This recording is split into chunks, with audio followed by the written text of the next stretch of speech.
Terima kasih, Bu Rahel ya. Sama.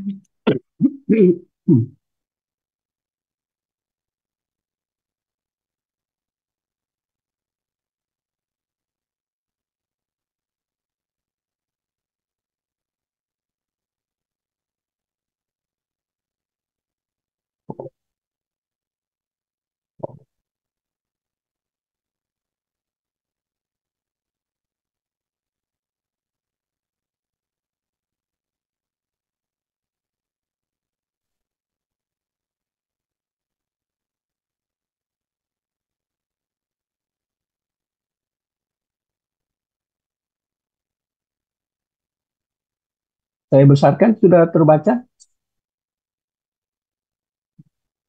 Bapak Ibu dengar suara saya, apakah sudah terbaca? Cukup ya? Bagus, Pak. Oke, Ya, terima dengar. kasih. Ya, nanti saling kontrol ya. Nah, ini kemarin kita sudah sampai di sini, sudah melewati ini ya. Kita masuk ke halaman 8. Nah, ini tokoh-tokoh. Jadi definisi mereka tentang teologi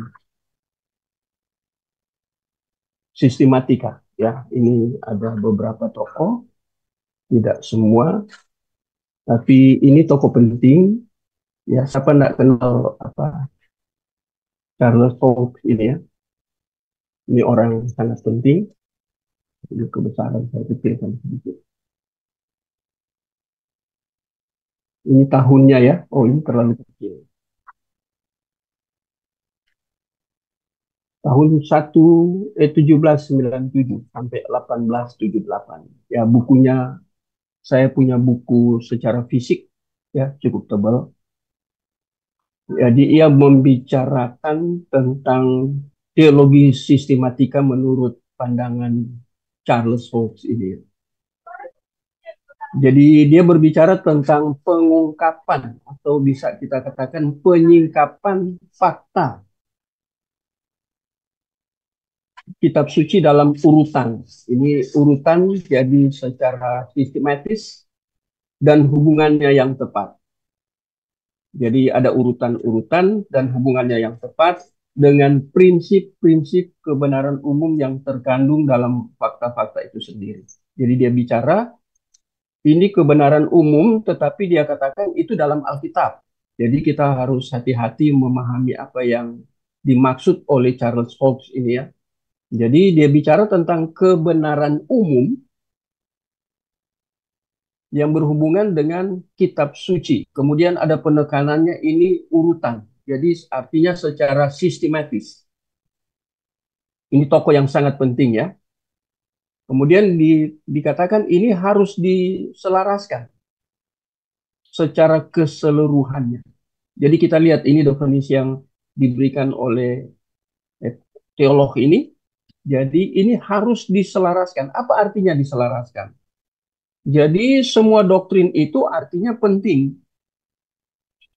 Ya, di dalam teologi sistematik nanti kita belajar secara spesifik tentang doktrin-doktrin, tetapi Hobbes mengatakan bahwa semua doktrin itu selaras. Tidak ada yang terlalu tinggi, ada yang lebih rendah. Jadi ini doktrin primer, sesuatu yang sifatnya fundamental. Jadi ini dia katakan selaras. Ya. Kadang orang ekstrimkan satu doktrin, doktrin yang lain dia tidak mau belajar. Ini berbahaya. Dan kita lihat Charles Holtz katakan ini menyelaraskan. Jadi doktrin-doktrin itu ada di dalam Alkitab. Ya. Itu kebenaran yang sifatnya umum dalam Alkitab, tapi primer. Kebenaran yang primer itu selaras. Tidak ada yang terlalu tinggi, tidak ada yang terlalu rendah. Itu selaras. Jadi ini penting.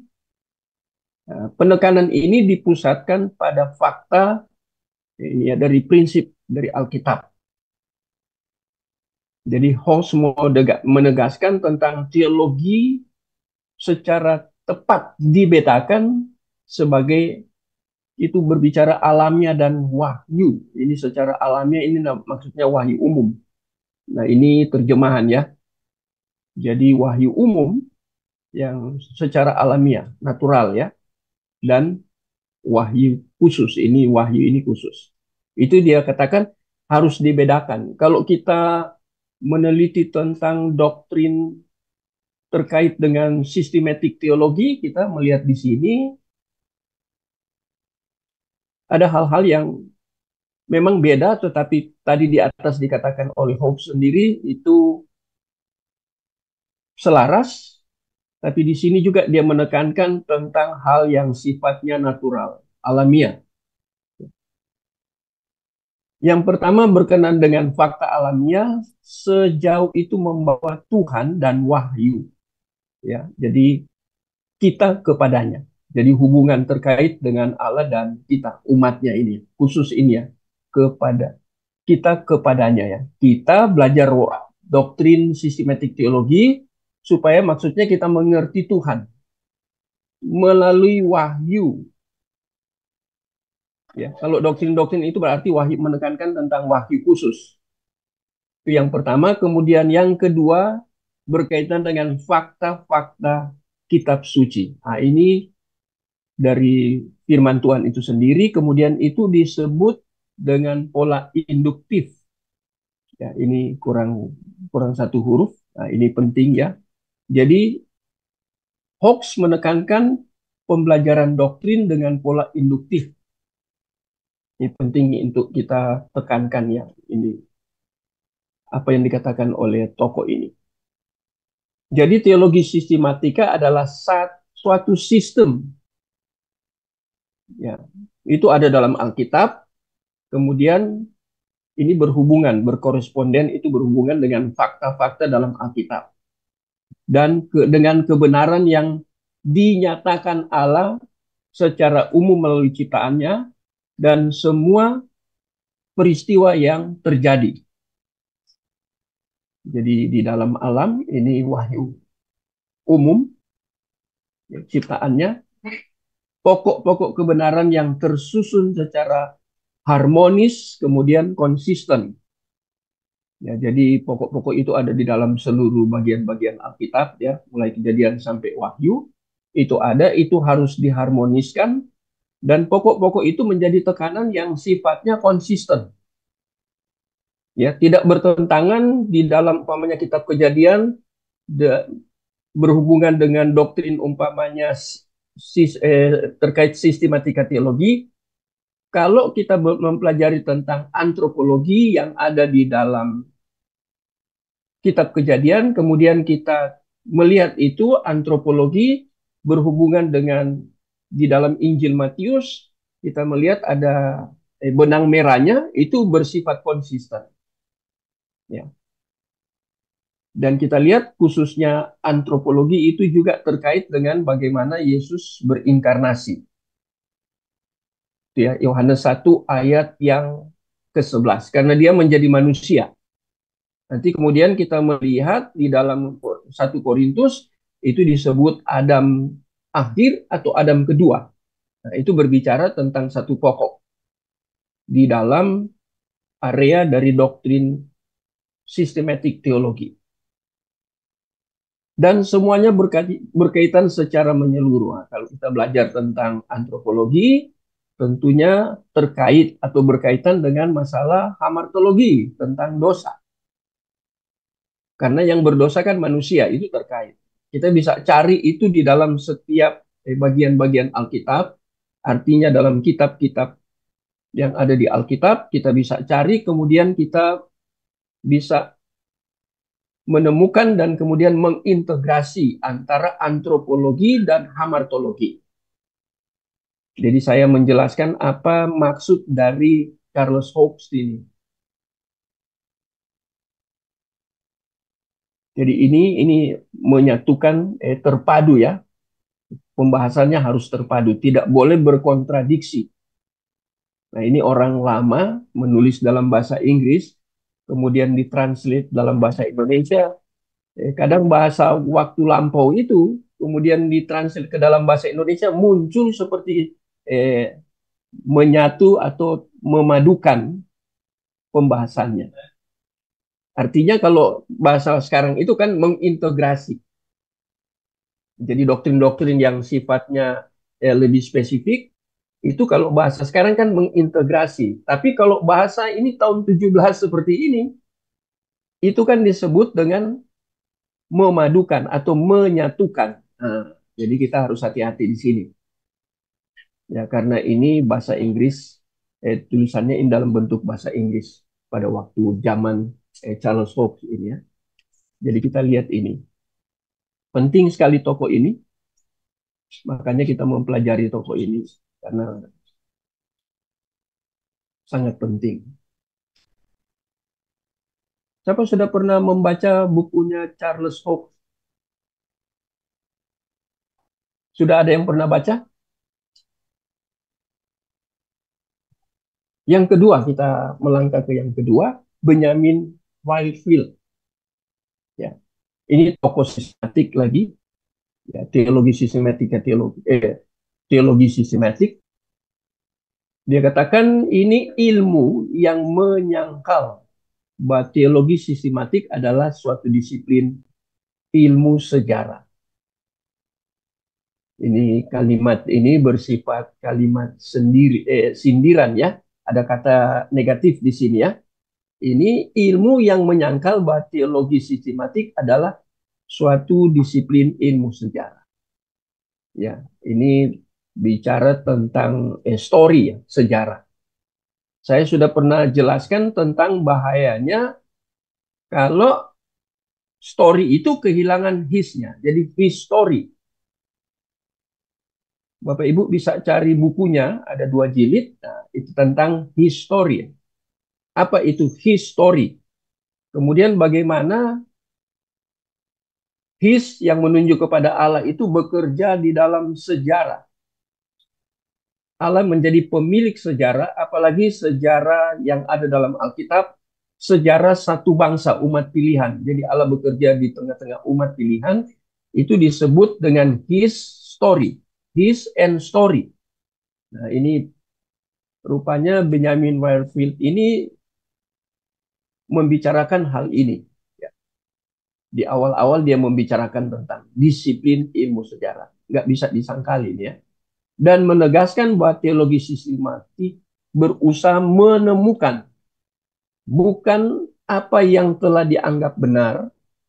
Dengan kata lain, teologi sistematika menyatakan bahwa teologi sistematika berhubungan dengan kebenaran mutlak. Jadi dianggap benar ini maksudnya secara umum. Dia membedakan. Ya.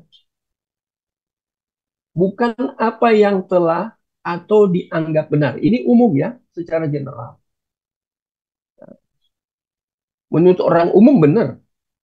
Nah, bagaimana dengan apa yang dimaksud di dalam teologi sistematika tentang kebenaran, khususnya kebenaran doktrin, ya. Nah, jadi Benjamin Wildfield ini menekankan ini.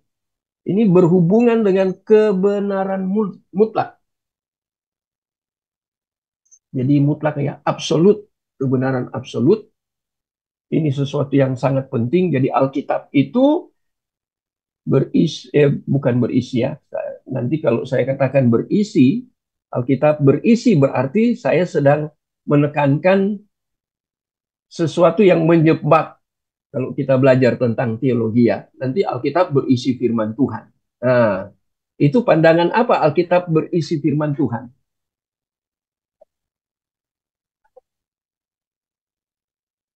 Saksi Yehova, Pak. Nah, Prie bilang saksi Yehova. Neo-ortodoks. Itu yang berisi firman Tuhan itu kebanyakan buku-bukunya Barth. Ya, ada Barth bersaudara itu. Itu bukunya itu berisi firman Tuhan itu terkait dengan teologi liberalisme. Liberal.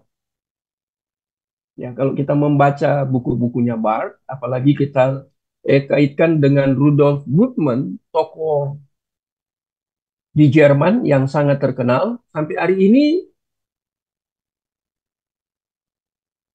sekolah teologinya masih ada dan banyak hamba Tuhan dari Indonesia yang pergi sekolah ke tempatnya Rudolf Bultmann. Ya, orangnya tidak ada, sekolahnya masih eksis sampai hari ini dan banyak hamba-hamba Tuhan yang ambil S2, ambil S3 di teologi liberalisme yang didirikan oleh Rudolf Bultmann. Nah, Bapak Ibu bisa bayangkan mereka selesai di sana, mereka diindoktrinasi, kemudian mereka kembali ke Indonesia dan mereka menjadi pimpinan-pimpinan gereja di Indonesia. Nah, ini bahaya ya. Jadi kebenaran mutlak, kalau kebenaran mutlak itu dikatakan berisi firman Tuhan, berarti ada yang tidak firman Tuhan. Dia bukan mutlak lagi. Ya, kita belajar tentang kebenaran ya. Saya tidak membicarakan kebenaran secara spesifik, tapi saya membicarakan kebenaran secara general. Karena Benjamin Wirefield ini tidak membicarakan kebenaran secara spesifik. Jadi kita harus menangkap dua kebenaran di dalam Alkitab, khususnya PB, yang ada dalam dua bahasa Yunani, yaitu kebenaran yang sifatnya eksklusif, hanya diperuntukkan untuk Allah, itu menggunakan kata aletheia. Dan kebenaran yang dianugerahkan ke kita, diberikan ke kita secara cuma-cuma, itu kebenaran yang disebut dengan dikaiosune. Itu juga kebenaran. Ya, tapi Whitefield tidak membicarakan secara spesifik. Dia merangkum dua kebenaran dan dua-duanya mutlak. Baik itu kebenaran aletheia maupun yang dikaiosune, yang dianugerahkan. Karena keduanya berpusat kepada Allah, sumbernya Allah. Tetapi kita harus ingat bahwa satu membicarakan tentang kebenaran yang sifatnya eksklusif, hanya untuk Allah.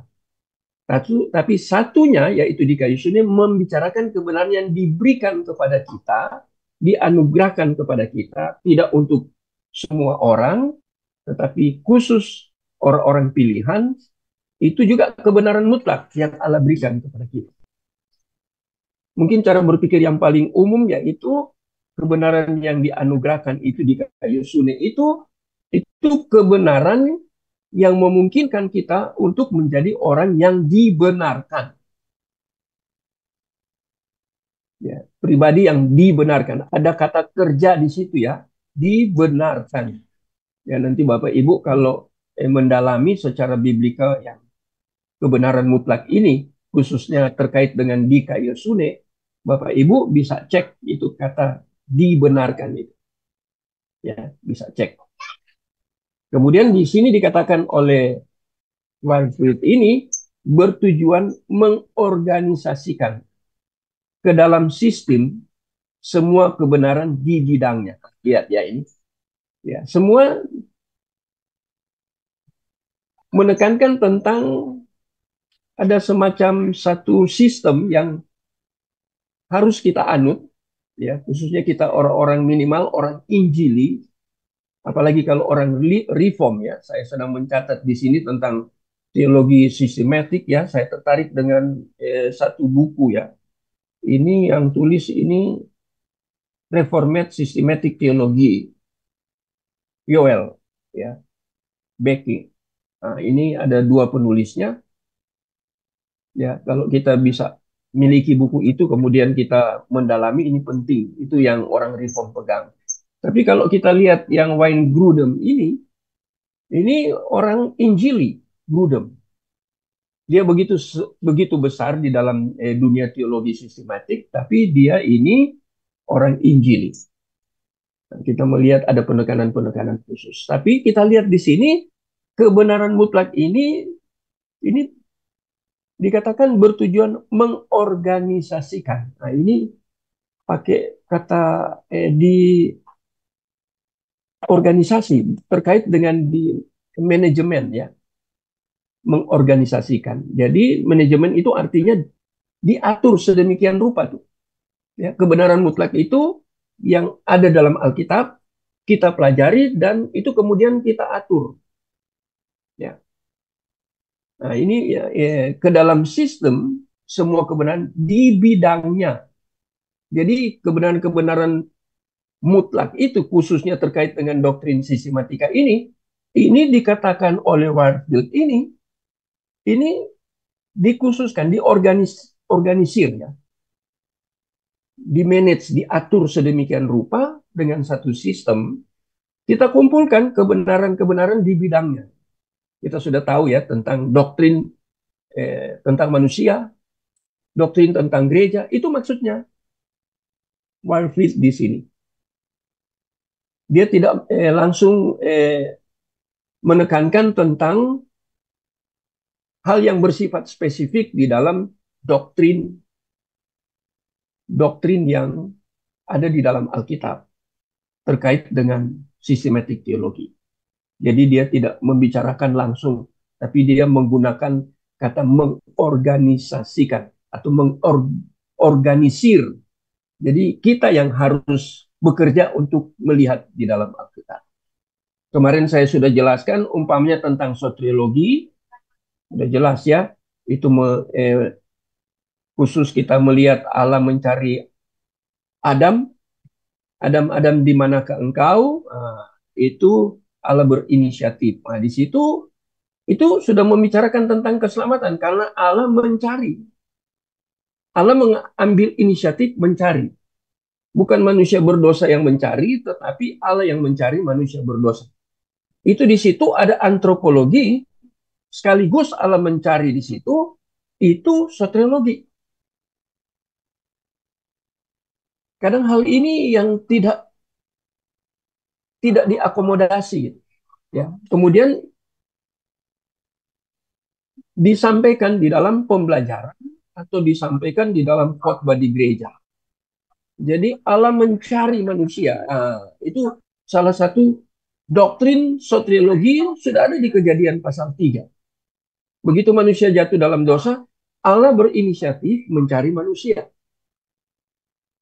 Jadi ada antropologi di situ manusianya, ada di situ hamartologi karena manusia itu berdosa. Kemudian yang ketiga Allah mencari manusia itu. Itu soteriologi. Nah, ini bidangnya ini maksudnya sistem semua kebenaran di bidangnya. Hanya satu ayat, tapi spesifikasinya dalam satu ayat itu sangat spesifik. Ada antropologi di situ, yang kedua ada hamartologi, yang ketiga ada soteriologi di dalam satu ayat. Bayangkan kalau Bapak Ibu harus menjelaskan ini dengan pola di dalam sistematik teologi. Satu ayat itu. Itu sangat dahsyat, itu sangat dalam.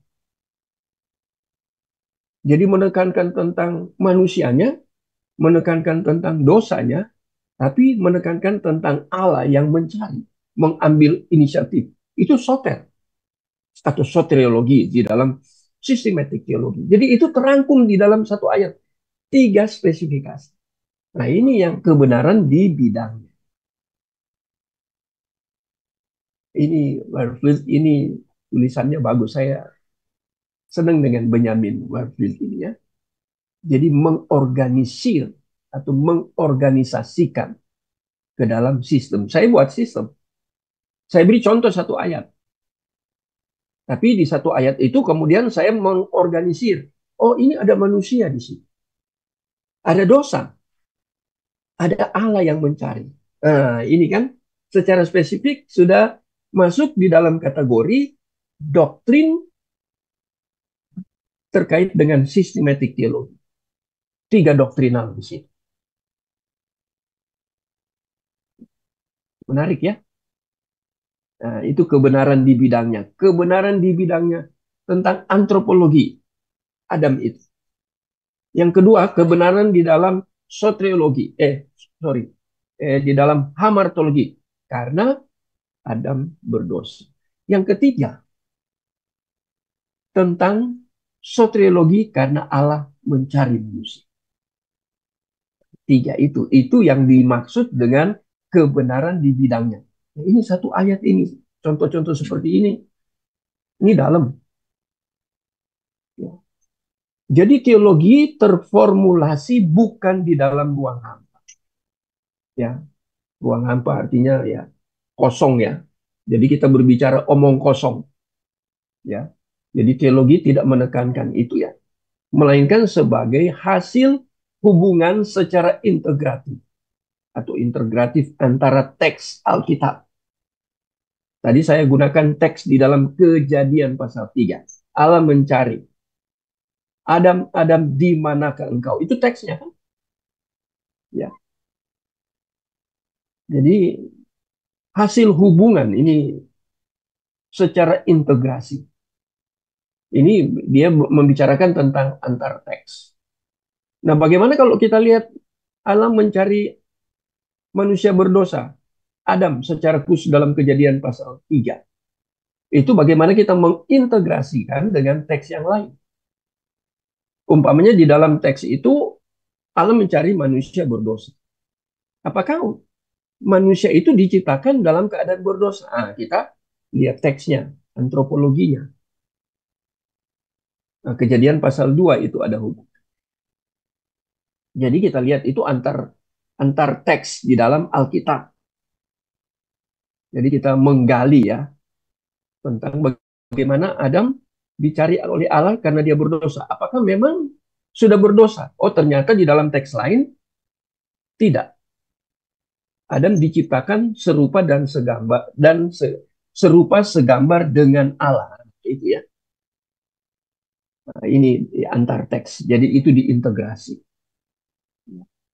Kita yang ketiga menyiapkan khotbah atau menyiapkan pengajaran ini yang kita perlu di dalam antropologi integrasi atau integratif antara teks Alkitab. Juga di sini dikatakan tradisi gereja. Ini bapak-bapak gereja ya. Maksudnya tradisi gereja ya. Nah, yang ditekankan ini bapak-bapak gereja.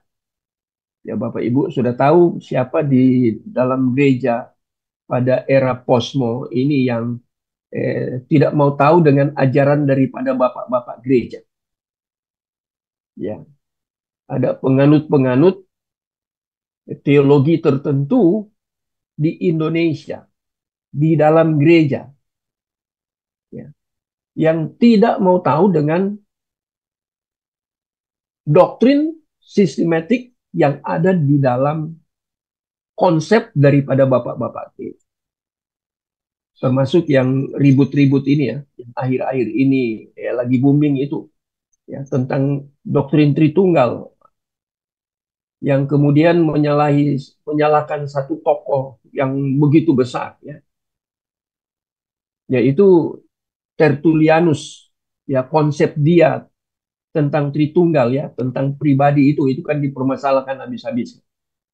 Dan saya mengikuti apa yang disampaikan oleh ketua dari STT begitu bagus ya.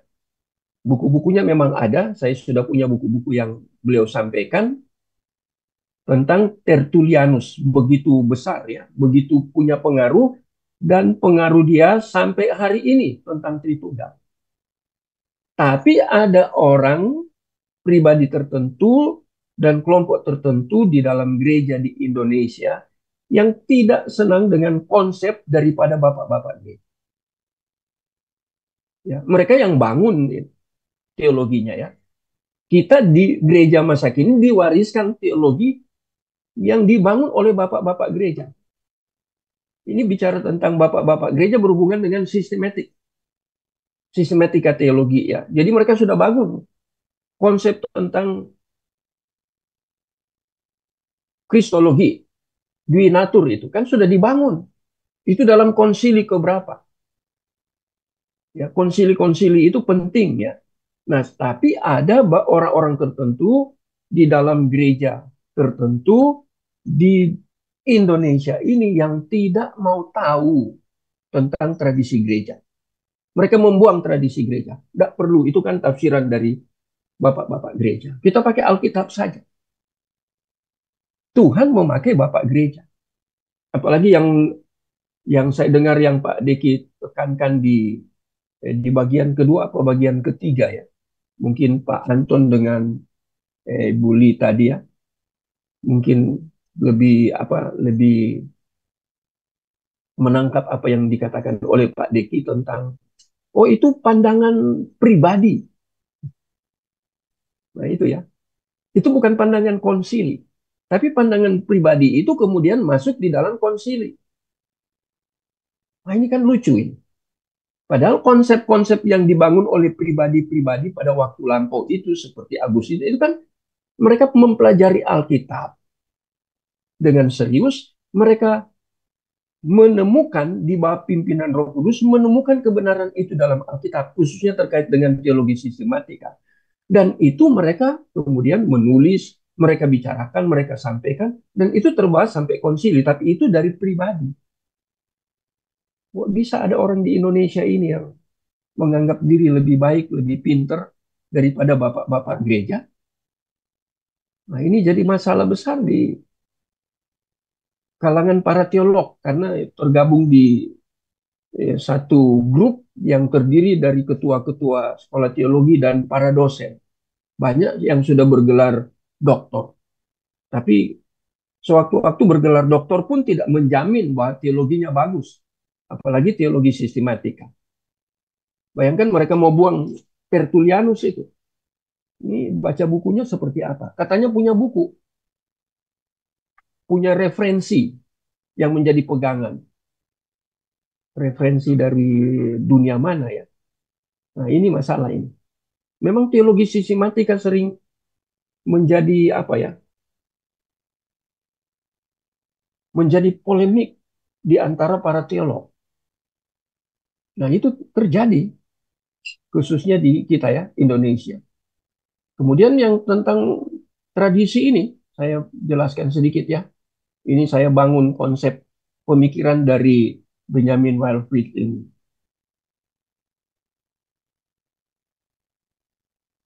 Kemudian kelompok yang tidak mau menerima tradisi dari gereja yang diwariskan oleh bapak-bapak gereja ini yang hanya berpatokan kepada Alkitab. Yang jadi pertanyaan, apakah bapak-bapak gereja ketika membangun tentang Tritunggal itu bahwa ada tiga pribadi ya yang tidak terpisahkan itu, apakah mereka tidak membangun dari Alkitab kebenaran yang mutlak itu yang dikatakan Benjamin Wildfield ini? Bapak-bapak gereja kan pasti ambil dari Alkitab, tapi mereka mau menolak, kemudian mau membangun hal yang baru, dan mereka katakan itu juga bersumber dari Alkitab. Nah ini jadi masalah di kita ya, jadi tradisi. Kemudian ini dikatakan Wildfield ini kemudian dibawa dalam konteks dunia modern. Nah, ini tantangan ya, konteks dunia modern. Dan filsafat ini ya, rasionalisme. Ya, Bapak Ibu kalau bicara tentang dunia modern harus mempelajari maksud dengan modern ini ya. Kemudian filsafat rasionalisme, ada ismenya di belakang ya. Ini baca Ronald Nash punya ada beberapa buku ya. Ini tentang bagaimana teologi sistematika itu yang sudah terformulasi ya kemudian dibangun di dalam teks-teks Alkitab yang sifatnya integratif, bagaimana ini dibawa masuk ke dalam konteks dunia modern ya. Saya beri contoh tentang kristologi di dalam era posmo. Saya tidak bosan-bosan mau katakan ya, penulisnya itu tentang era postmodern, gereja dalam era postmodern, dia membahas tentang kristologi dalam era postmodern, konsepnya. Kadang lepas dari tradisi gereja. Itu Douglas Grotius itu menulis itu. Kebenaran-kebenaran dalam era postmodern. Ada lagi bukunya, Segala Kebenaran Adalah Kebenaran Allah. Douglas Grotius. Ya, bagaimana kita membawa sistematik teologi ini ke dalam dunia modern. Kemudian menghadapi para filsuf rasionalisme. Ya, Ada orang yang tidak mau gunakan rasio di dalam mempelajari teologi sistematika. Loh bagaimana itu? Nggak usah gunakan rasio. Rasio itu dibuang saja. Ada kalimat-kalimat seperti itu dari mimbar-mimbar ya. Bahkan mungkin di dalam ruang kuliah. Nah, orang yang seperti ini katakan rasio dibuang. Dia harus membuang tentang epistemologi. Dia harus membuang itu kata nous, noesis, kemudian proneo. Ya, itu menyangkut pikiran. Tiga konsep di dalam perjanjian baru itu kan ada epistemologi, ya, understanding. Ya, itu dari dalam Alkitab perjanjian baru itu muncul kata itu. Ya. Kemudian kalau dibuang bagaimana dengan pikiran nous? Kemudian waktu kita belajar kita mengalami progres itu sudah bukan nous tapi noesis. Kemudian hasil dari pembelajaran itu diterapkan dalam hidup itu namanya proneo. Nah, tiga bidang dalam pikiran ini yang menekankan secara spesifik satu dengan yang lain berbeda dalam pikiran, tapi ini merupakan satu kesatuan. Kesatuannya pikiran, tapi yang kedua pikiran itu dikembangkan. Yang ketiga pikiran itu kemudian diaplikasikan di dalam penerapan. Setelah kita belajar teologi sistematika dengan pikiran kita yang sudah dibaharui oleh Roh Kudus, sekarang ketika kita belajar, kita menambah pengetahuan, pemahaman kita makin bertambah. Itu noesis. Setelah makin bertambah, kita mengaplikasikan apa yang kita pelajari di dalam kehidupan keseharian. Yaitu moral. Itu yang disebut dengan buah. Jadi kalau sudah tekankan tentang filsafat rasionalisme, ada isme di sini, ini berbahaya. Ya. Bagus bukunya Ronald Nash tentang faith and reason, ya, tentang iman dan akal budi. Ya, itu buku yang cukup lama yang diterbitkan oleh Momentum. Ya, jadi ada beberapa buku yang bagus ya tentang buku logika. Logika itu saya lupa penulisnya ya, cukup tebal. Nah, nah seperti itu. Jadi hati-hati, ada orang anti filsafat di dalam gereja, ada orang anti rasional di dalam gereja. Ini dua hal yang terkait. Teologi sebagai ilmu untuk menemukan apa yang sesungguhnya benar secara ontologis. Kemarin kita sudah singgung ya tentang ontologis. Dan bagaimana semestinya memahaminya secara ini epistemologis. Nah, ini kata-kata ini kan ya dari episteme kemudian logos ya, epistemologis. Jadi ini kata-kata yang kadang istilah-istilah yang seperti ini ya istilah bahasa Yunani kadang kita tidak pelajari ya. Ya, jadi memahami secara epistemologis. Episteme ini kalau mau belajar yang seperti ini di MYM, karena saya makin tahu bahwa beliau sekolah di Cornelius Van Til, ya itu yang di Belanda itu. Itu istilah-istilah seperti ini itu muncul di dalam buku-buku yang ditulis oleh Cornelius Van Til. Nah, saya lagi catat di sini buku-buku yang sedang dicari. Ini mau dibeli. Ini Cornelius Van Til juga. Ya, ada dua buku, tiga buku di sini yang saya catat. Nah, pasti muncul ini ya epistemologi, episteme dan logos, sehingga menjadi sebagai pengajaran. Nah, ini ya, jadi bahan ajar dan pegangan hidup. Ini dua ya. Hasilnya dari mana? Dari epistemologi ini. Sebenarnya kalau kita mau cari dasar biblikanya ini, yang dimaksud oleh Benjamin Wellfield ini, walaupun tidak menggunakan ayat, tapi saya bisa tambahkan ayatnya di sini. Karena dia start mulai dari epistemologi. Ya, kemudian pengajaran, kemudian pegangan hidup. Tiga ini ada di mana sebenarnya? Bapak Ibu tahu tiga ini ada di mana? Memahami secara epistemologi. Ada di Esra pasal 7 ayat 10 itu. Esra bertekad untuk meneliti, itu bahasa Indonesia ya. Kemudian mengajarkan, melakukan. Ini masih bersifat personal, untuk dirinya sendiri, bertekad untuk meneliti, untuk diri sendiri, diri Esra, kemudian melakukan hasil dari penelitian itu dilakukan dalam kehidupannya. Yang ketiga, mengajarkan. Warfield ini hanya memindahkan ini tentang pengajaran dan pegangan hidup. Ya, dia mengajarkan dulu dan itu juga menjadi pegangan hidup. Nah, itu pusatnya di epistemologi. Jadi kita lihat teologi sistematika itu berhubungan dengan epistemologi, berhubungan dengan pengajaran kita, berhubungan dengan apa yang kita pegang dalam hidup kita sebagai orang beriman. Jadi tiga area itu saling menghubungkan, berhubungan. Dan tiga area ini merupakan total. Satu keutuhan yang tidak boleh memprioritaskan yang satu, kemudian yang dua ini kita tidak prioritaskan. Atau hanya dua, ya hanya umpamanya epistemologi dan pegangan hidup. Pengajarannya ngawur. Tidak bisa. Pengajarannya berdasarkan epistemologis. Ya. Baru kemudian menjadi bahan ajar, kemudian pegangan hidup. Epistemologi itu berhubungan dengan kata meneliti dalam terjemahan LAI. Ya, meneliti.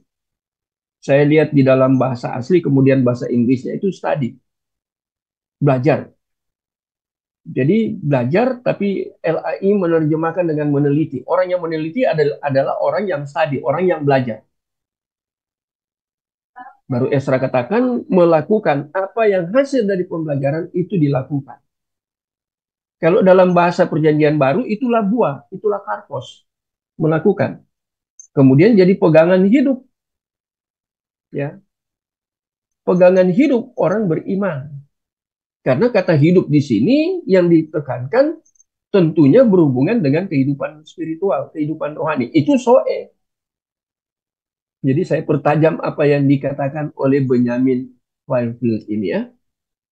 Sudah lama tapi gaung teologis konsep definisi dari teologi sistematika orangnya sudah tidak ada tapi konsepnya sampai hari ini kita pelajari.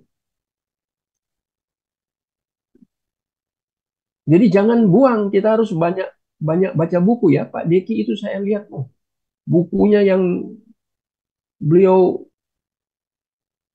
jadikan referensi itu begitu banyak bukunya. Itu beliau baca dulu pasti, ya, diselidiki bukunya. Saya sering katakan kan bedah buku atau bedah ajaran, pengajaran itu penting.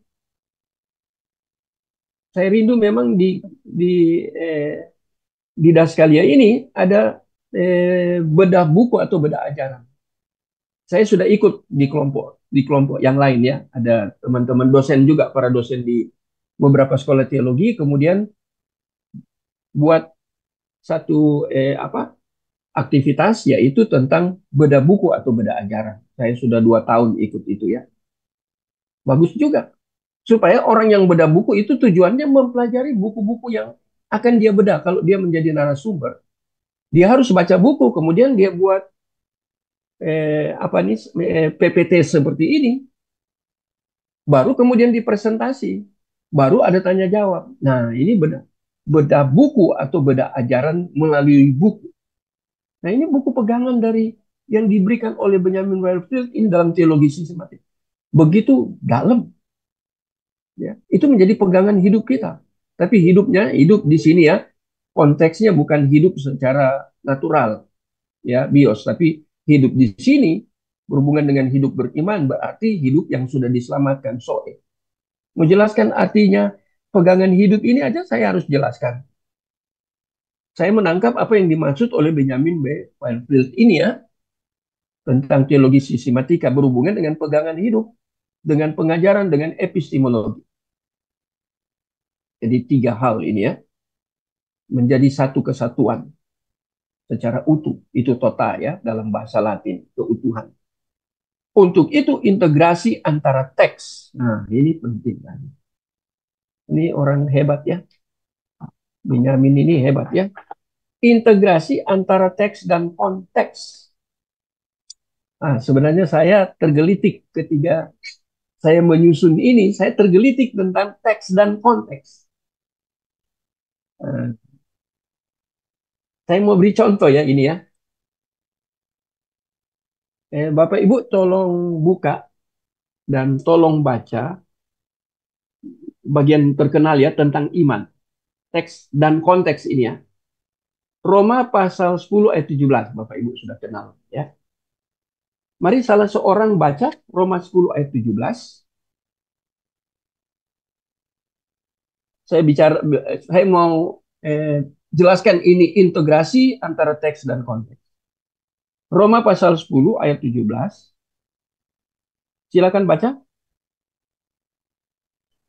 Roma pasal 10 ayat 17. Jadi iman timbul dari pendengaran dan pendengaran oleh firman Kristus. Oke ya, ada satu kata aja saya lihat di situ ya. Ini bagian firman Tuhan yang sering kali didengungkan ya. Nah, kata iman itu ya, saya cek di dalam bahasa aslinya itu ya. Jadi saya sangat hati-hati di sini ya. Ini teks dan konteks ya. Di dalam teks dan konteks itu ayat 17 itu kata iman yang muncul itu tetap tentunya pistis. Kalau kita mau cari dasarnya ya, pistis. Tapi faith di sini ini ditulis noun kata benda tapi nominatif, feminim singular. Nah, coba kita bandingkan dengan Efesus pasal 2 ayat 8. Tolong baca. Tadi ya Roma ya, itu nominatif, feminim singular. Noun. Nah, sekarang coba lihat Efesus pasal 2, baca lagi, ayat 8. Efesus 2 ayat 8. Sebab karena kasih karunia kamu diselamatkan oleh iman, itu bukan hasil usahamu, tetapi pemberian Allah. Nah, itu faith juga, pistos. Tetapi dia tidak menggunakan tadi apa? Noun, nominatif. Ini genetif.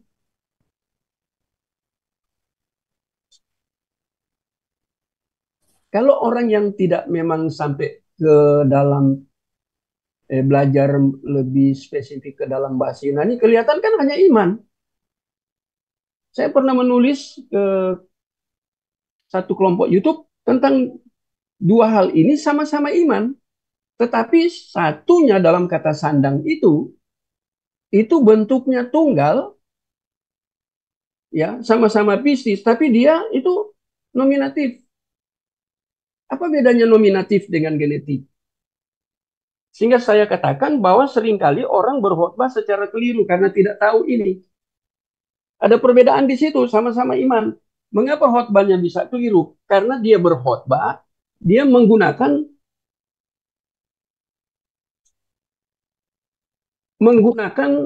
concordance. Tahu concordance ya? Saya punya buku khusus konkordansi yang ada ayat-ayat di situ ya, menurut abjad ya. Kalau mau khotbah seperti itu gampang ambil concordance bahasa Indonesia, nggak usah yang strong concordance yang tebal ya tentang faith. Banyak sekali itu lebih banyak dari bahasa Indonesia. Ambil aja dari bahasa Indonesia tentang kata iman. Kemudian hanya ambil itu, tidak memperhatikan apa yang dikatakan oleh Benjamin Field. Ini saya pertajam ya, maksud Benjamin ini. Ini integrasi teks dan konteks. Sama-sama menggunakan noun, itu bagian dari kata sandang nominatif, ya di dalam Roma pasal 1 ayat 17 itu 10 ayat 17 nominatif. Tetapi di dalam Efesus 2 dia gunakan bukan nominatif, genetif. Apa artinya itu Bapak Ibu? Nominatif itu iman di situ, kata iman itu menjadi pokok kalimat. Kalau genetif itu menyatakan milik. Tapi ketika orang berkhotbah, orang tidak menekankan perbedaan itu. Menjadi sama karena hanya concordance.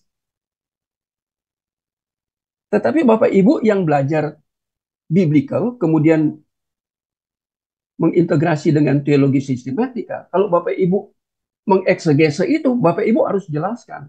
Yang di dalam konteks Roma pasal 10 ayat 17, itu iman di situ menjadi subjek. Tetapi yang di Efesus itu genetif itu menyatakan milik. Nah, bagaimana Bapak Ibu? Hanya dengan kata iman saja. Belum lagi saya berikan umpamanya Roma pasal berapa itu yang terkenal ya, yang ayat firman Tuhan yang dipegang oleh Martin Luther bertobat itu ya, Roma berapa itu? Ya. Roma 1 ayat berapa? 8 17, 18, coba kita lihat ya. Roma pasal 1. Ini mau jelaskan tentang integrasi teks dan konteks. Roma pasal 1. Oh iya, ayat 17. Ayat 18. Ya 16, 16, 17. Coba baca Roma pasal 1 ayat 16, 17. Roma pasal 1 ayat 16 sampai 17. Sebab aku mempunyai keyakinan yang kokoh dalam Injil, karena Injil adalah kekuatan Allah yang menyelamatkan setiap orang yang percaya, pertama-tama orang Yahudi, tetapi juga orang Yunani. Sebab di dalamnya nyata kebenaran Allah yang bertolak dari iman dan memimpin kepada iman. Seperti ada tertulis, orang benar akan hidup oleh iman. Nah, ada kata iman lagi di situ. Ya. Nah, kalau kita perhatikan di dalam teks aslinya itu kata iman itu menekankan tentang apa? Faith. Tetapi sis, itu genetif lagi. Seperti yang dalam Efesus. Dia tidak menggunakan yang nominatif, tapi genetif. Nah, Bapak Ibu kalau mau selidiki ini yang dimaksud contoh yang saya beri langsung ya dari Alkitab yang dimaksud oleh Benjamin B. Wellfield. Ya, saya lebih spesifikkan ya, contohnya tentang iman. Nah, iman itu masuk di dalam systematic teologi itu bagian dari dari apa? Iman itu berhubungan dengan apa? Soter kan? Soteriologi toh tentang berhubungan dengan iman, soteriologi. Nah, ketika muncul kata iman, kita jangan mengeneralisasi. Kita harus perhatikan bahasa aslinya. Kalau bahasa Indonesia kan hanya faith aja, misalnya bahasa Inggrisnya ya. Kalau di kita iman. Nah, ini yang kadang kita tidak perhatikan. Saya kadang katakan gampang sekali ya orang berkhotbah tentang temanya iman, kemudian dia ambil ayat, dia mulai dari start dari satu ayat, kemudian dia ambil dari ayat-ayat yang lain. Semua itu terkait dengan iman. Apalagi kalau di PB ya, itu mudah, itu cara berkhotbah konkordans. Cari kata iman, kemudian tulis aja di kertas kecil, kemudian bawa ke mimbar, kemudian suruh baca. Mudah. Tapi yang dia tidak hati-hati apa ya? Itu teks dan konteks itu. Oh, di dalam teks itu yang muncul itu rupanya faith, memang iman. Tapi yang satu menekankan tentang nominatif, satu tekankan tentang genetif. Nah, itu harus dijelaskan. Kalau jemaat awam nggak ngerti. Tapi kita yang sudah belajar, kalau kita bertanggung jawab, kita jelaskan. Itu sampai di situ rupanya Benjamin Wellfield ini ya. Ya. Dan bagaimana dua hal yang tentang iman, satu nominatif, satu genetif, itu diintegrasi. Wah, itu menarik ya. Karena dalam konteks tertentu rupanya teksnya bicara iman, tapi menekankan satu nominatif, satu genetif. Jadi konteksnya kan beda, sama-sama iman. Nah, dia katakan pasti merupakan syarat untuk membangun. Nah, ini syarat untuk membangun apa? Presuposisi yang dapat dijabarkan sebagai berikut. Nanti ada berapa poin di sini ya. Ini bagian kedua ya. Ini hebat ya. Bapak Ibu tahu ya istilah-istilah ini ya, presuposisi. Ya, orang yang belajar membaca bukunya Cornelius Van Til atau disingkat Van Til, wah, dia akan tahu ini tentang istilah presuposisi.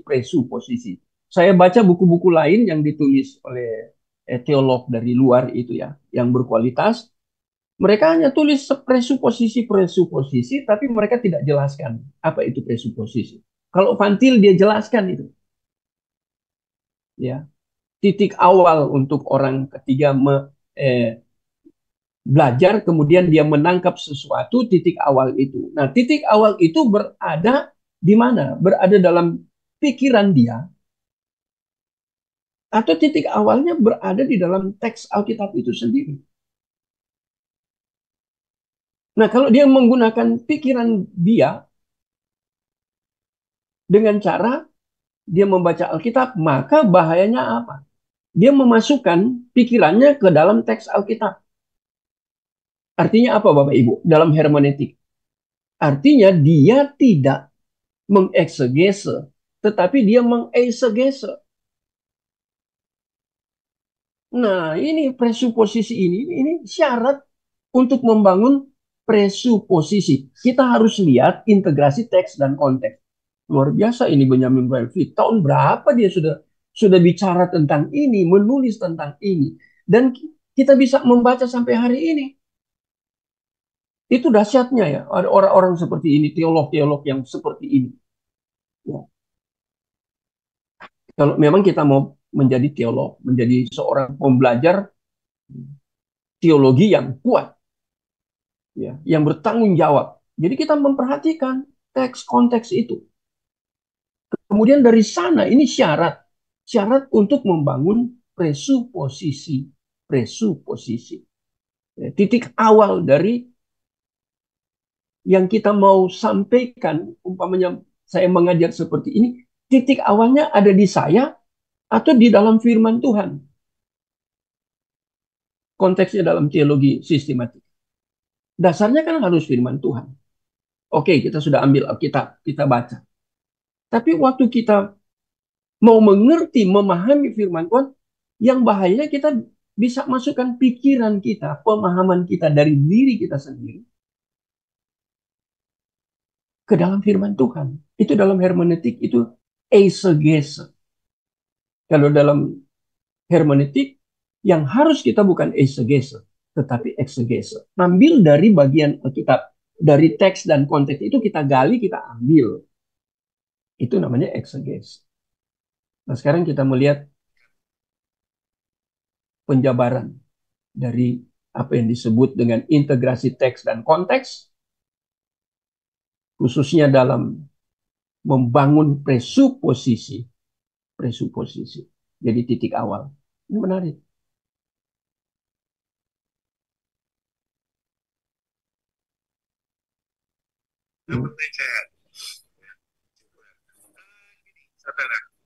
Biasanya kan akhir Ini ada tiga hal.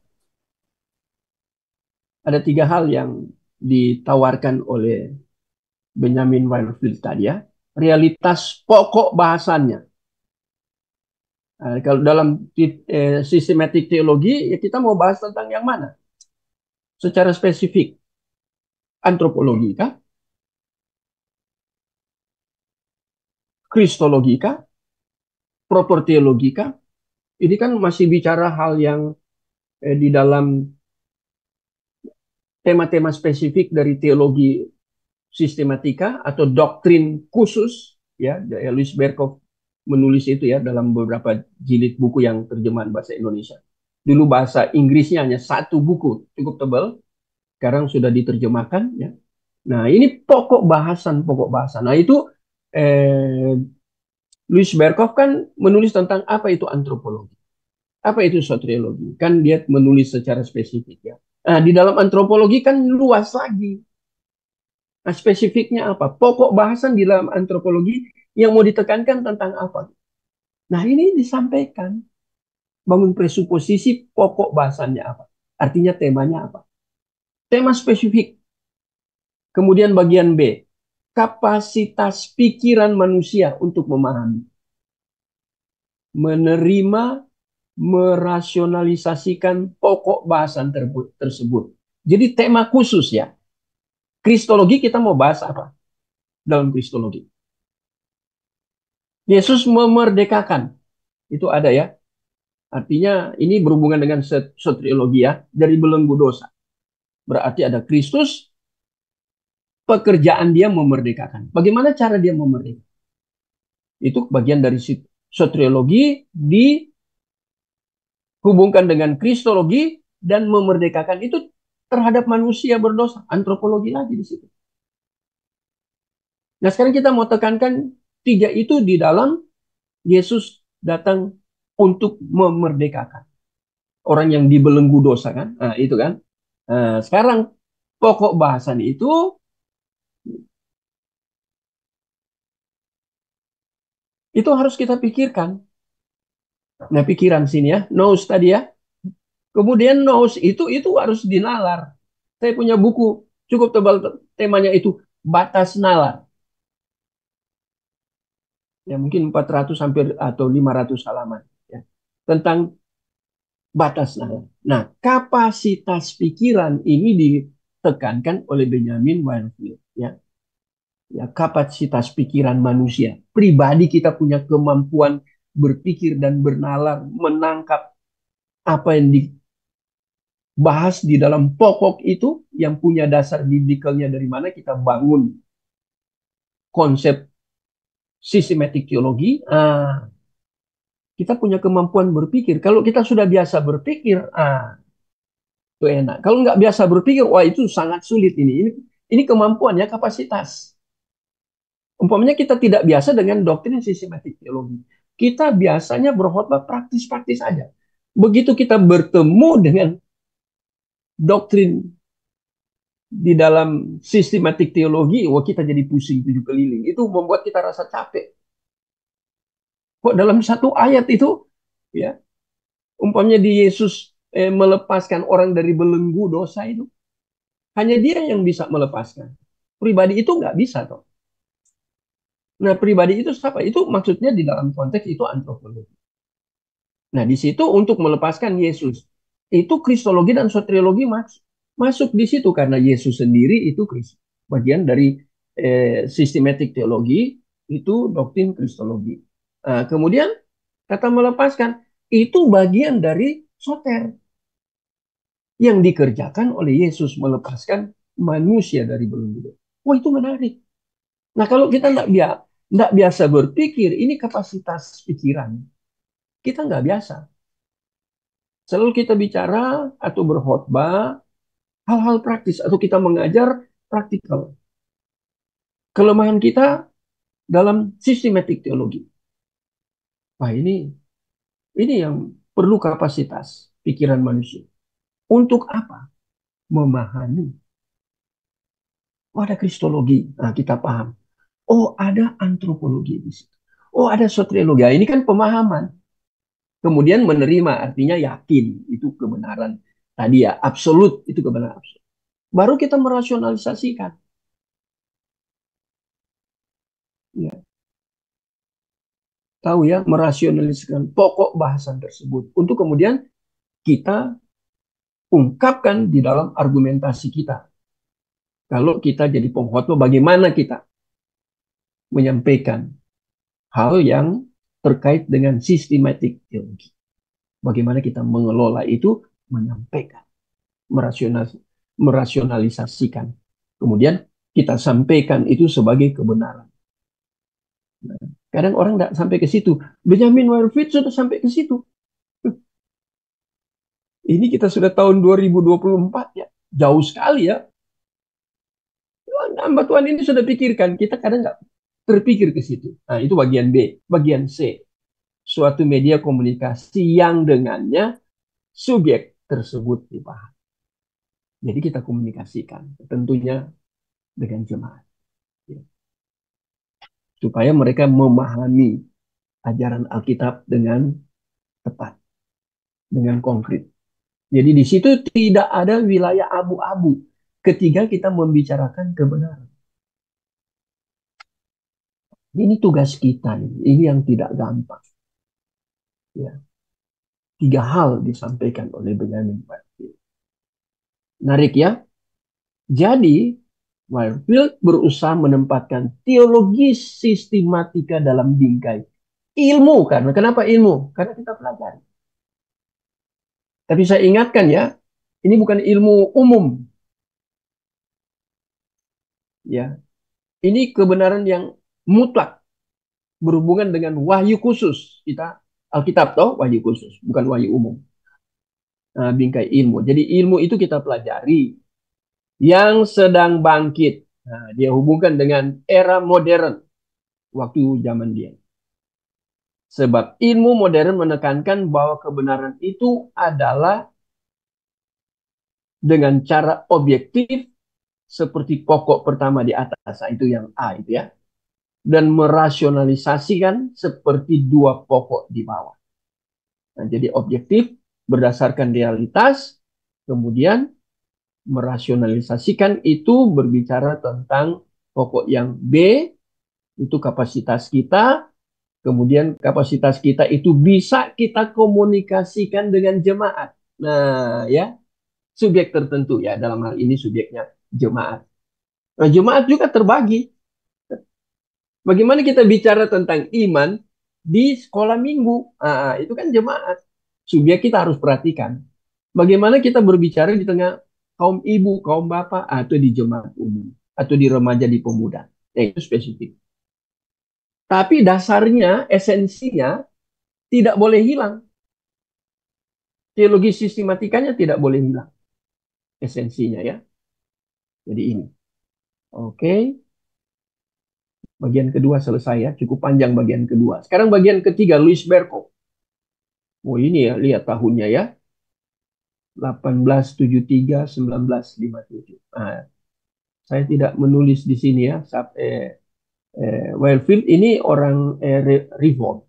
Louis Berkhof ini profesor di Calvin Theological Seminary. Ya. Nah, Louis Berkhof ini cara berpikirnya dipengaruhi oleh Herman Bavinck. Lihat ya, itu konsep saling berpengaruh ya antara para teolog. Ada orang menganggap diri mandiri. Ya, ini terjadi di grupnya itu. Grup pimpinan-pimpinan itu. Sekolah Tinggi Teologi di Indonesia, Institut Teologi di Indonesia, kemudian dosen-dosen di situ ya, yang tergabung di situ. Kemudian kadang nggak mau ini. Ini padahal lihat ya, Louis Berkhof itu cara berpikirnya dipengaruhi Herman Bavinck. Berarti Herman Bavinck lebih dulu dari ini sebenarnya. Saya punya buku yang fisiknya tentang Herman Bavinck ya, tebal banget. Buku fisiknya ya, enggak, bukan dalam bahasa Indonesia, bahasa Inggris. Herman Bavinck menulis. Saya tidak siapkan ya, tapi saya ingat bahwa saya punya buku dari Herman Bavinck. Jadi lihat ya, pengaruh di Herman Bavinck kepada Louis Berkhof. Kita kalau dipengaruhi oleh orang yang bermutu, puji Tuhan. Nah ini kan Herman Bavinck ini teolog besar ya. Orang luar biasa hebatnya. Nah dia mempengaruhi Louis Berkhof. Nanti kalau kita lihat lagi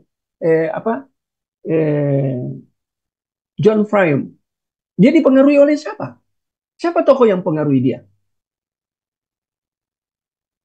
Pernah belajar itu? Ini kan karena awal di sini ya, Louis Berkhof ini cara berpikirnya, teologi sistematika yang dibangun dipengaruhi oleh Herman Bavinck. Nah, saya beri perbandingan. John Frame, saya punya buku juga tebal. Ya, John Frame ini dipengaruhi oleh siapa? Cornelius Van Til, karena itu mahasiswanya. Waktu dia sekolah teologi, dia belajar dan dia senang dengan konsep-konsep yang dibangun oleh Cornelius Van Til. Kalau di Indonesia itu yang cara berpikirnya sistematik teologi, kemudian karena orang menguasai sistematik teologi, dia bisa berapologet itu MYM.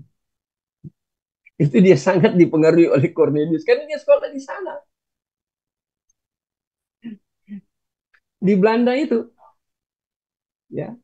Jadi kita lihat ya, ini profesor, tapi dia tidak sungkan-sungkan untuk menuliskan bahwa cara berpikirnya, teologi sistematikanya sangat dipengaruhi oleh Herman Bavinck. Kadang kita gengsi kita, oh itu saya punya kok,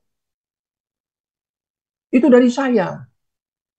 Apa kita nggak baca buku, nggak baca referensi, kemudian seluruhnya dari diri saya.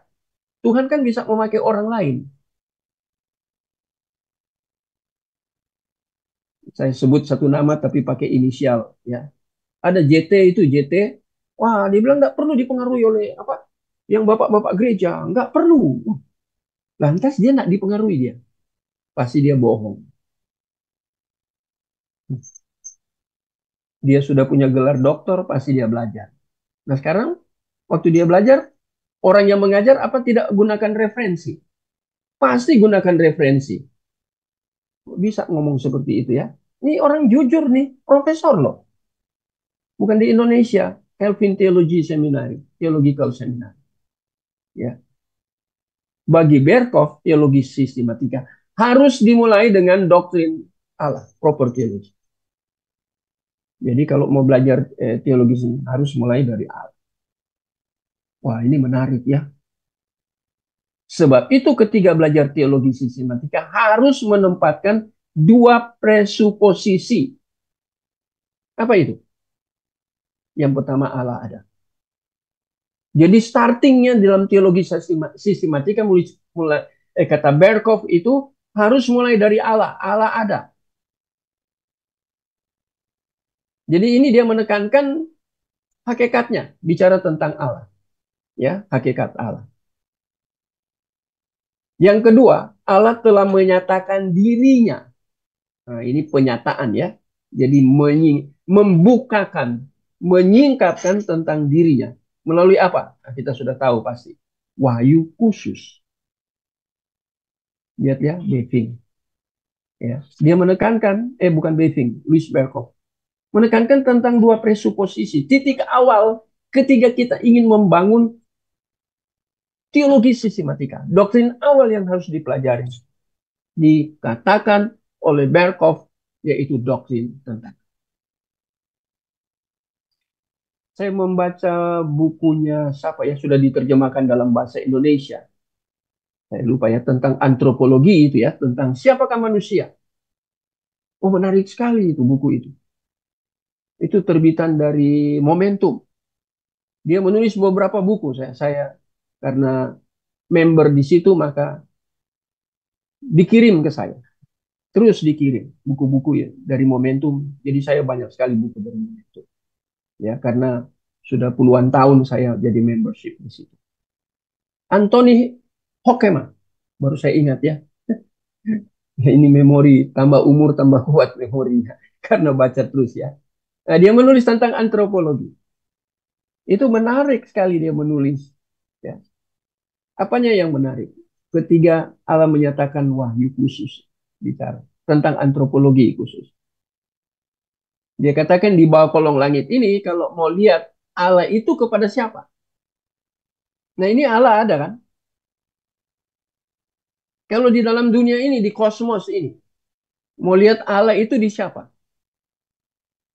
Kalau kita belajar antropologi, sistematik teologi, khususnya doktrin tentang manusia. Kalau mau lihat Allah, Allah itu di dalam ciptaan itu melihat kepada siapa?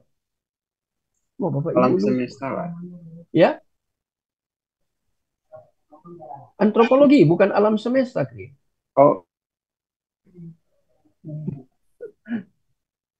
Ini berhubungan dengan dua ini, dua presuposisi besar ini. Saya memberi contoh maksud dari Louis Berkhof ini ya tentang Allah ada. Allah ada, mana Allah? Kalau bicara tentang Allah kan ini hakikatnya. Allah itu apa? Roh. Mana Allah ada? Tapi Alkitab kan tulis Allah ada. Nah sekarang saya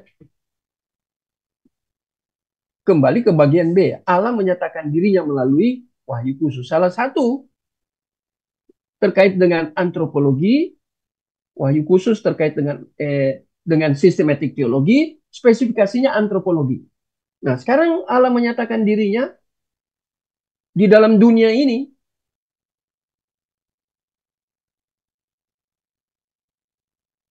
dunia diciptakan. Itu ditulis dalam bukunya si Anthony Hockham. Bagus sekali buku itu. Waktu saya ngajar tentang antropologi, saya menggunakan buku itu. Ya, walaupun ada banyak buku, tapi itu menjadi poin yang utama ketika saya mengajar, ya, membuat makalah, ya. Melihat di mana ini? Wahyu khusus tentang manusia, antropologi di dalam Alkitab. Wah, lupa ini semua lupa. Melihat di dalam Pak Erwin, di dalam Pak Benyamin, Krie, di dalam Pak Anton dan semua rekan-rekan yang belajar malam ini. Artinya di dalam diri kita sebagai apa? Manusia, Manusia. Pak. Ah, iya betul. Itu ini maksudnya ya, mau lihat Allah ada. Mana Allah? Ya, kalau kita membaca buku-buku tentang bagaimana komunis untuk menghancurkan iman orang Kristen. Oh, orang Kristen ditanya, kamu beriman kepada siapa Allah? Nah, sekarang dia tanya, mana Allahmu? Tunjukkan Allahmu. Kamu berdoa kepada Allah, minta coklat. Kalau dia beri, ini merontokkan iman dengan cara berpikir yang orang komunis ini. Ya, mana Allahmu? Kamu minta permen. Hal sederhana ya. Dia mau jebak kita sebenarnya. Ini ilustrasi aja ya. Allah ada, kita percaya Allah ada. Kata Alkitab kan Allah ada. Tapi dalam bentuk metafisis, non-roh. Kemudian di dalam TB, pribadi yang kedua dari Allah Tritunggal, dia yang berinkarnasi, yaitu Yesus. Adam kedua, ya, Logos menjadi sarks, ya, menjadi manusia. Karena mau lihat Allah dalam ciptaan, lihat dalam diri manusia.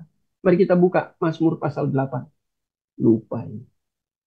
Jadi saya hanya mengingatkan ya. Ini Berkov menulis gini, cuman saya berikan dasar biblikalnya ya. Mazmur pasal 8. Mungkin sudah pernah dibaca. Nah, coba baca ayat yang kelima. Ayat yang ke-6, ayat yang ke-7. Ayat 5 sampai 7. Mari salah seorang baca. Ini cara berpikir Louis Berkov. Mazmur pasal 8 ayat 5 sampai 8 ya, Pak ya? 7 aja. 7. Sampai 7 ya. Namun engkau telah membuatnya hampir sama seperti Allah dan telah memahkotainya dengan kemuliaan dan hormat.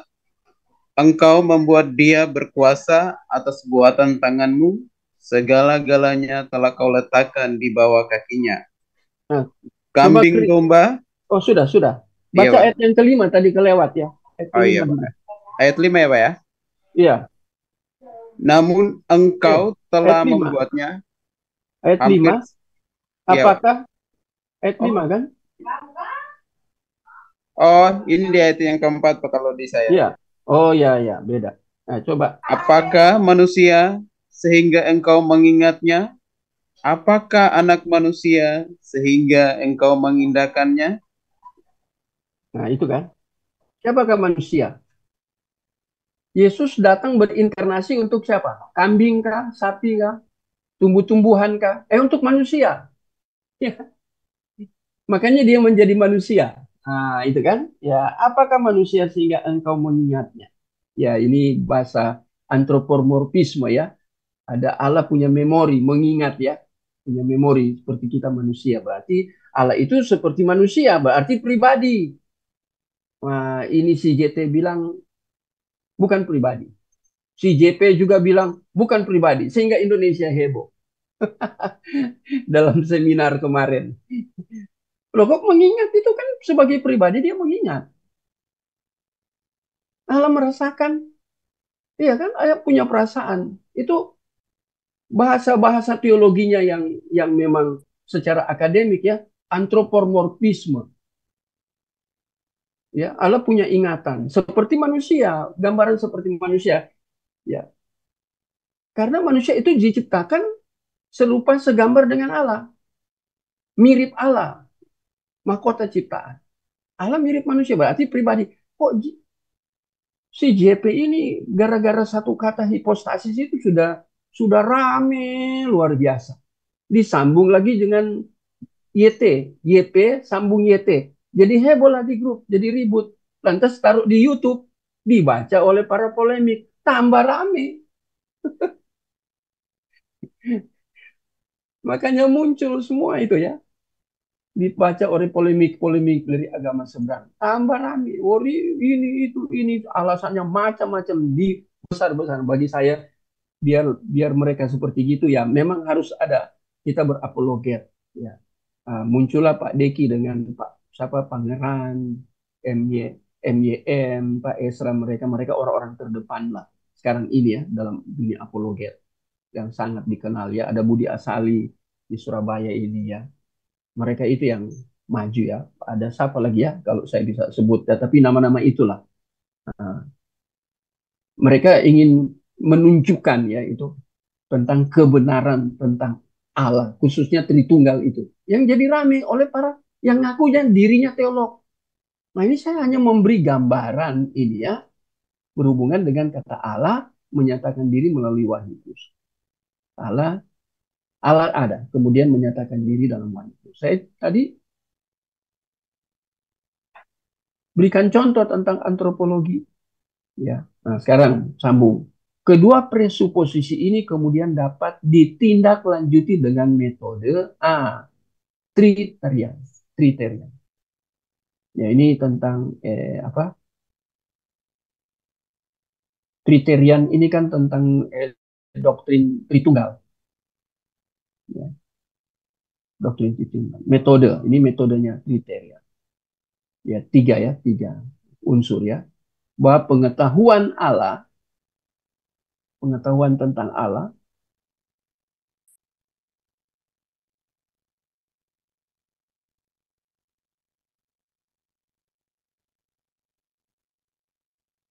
saya sudah loncat terlalu jauh ya. Oh kita baru kedua tadi.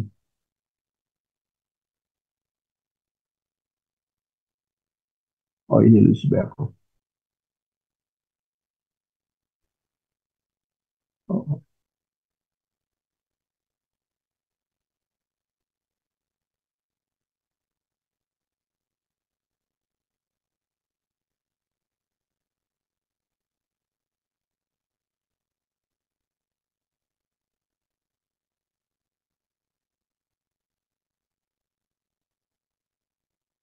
kita belum sampai sini ya. Belum kelewat.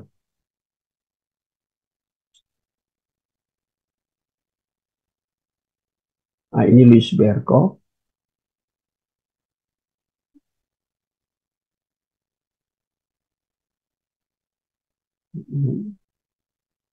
Nah ini pengetahuan tentang Allah ini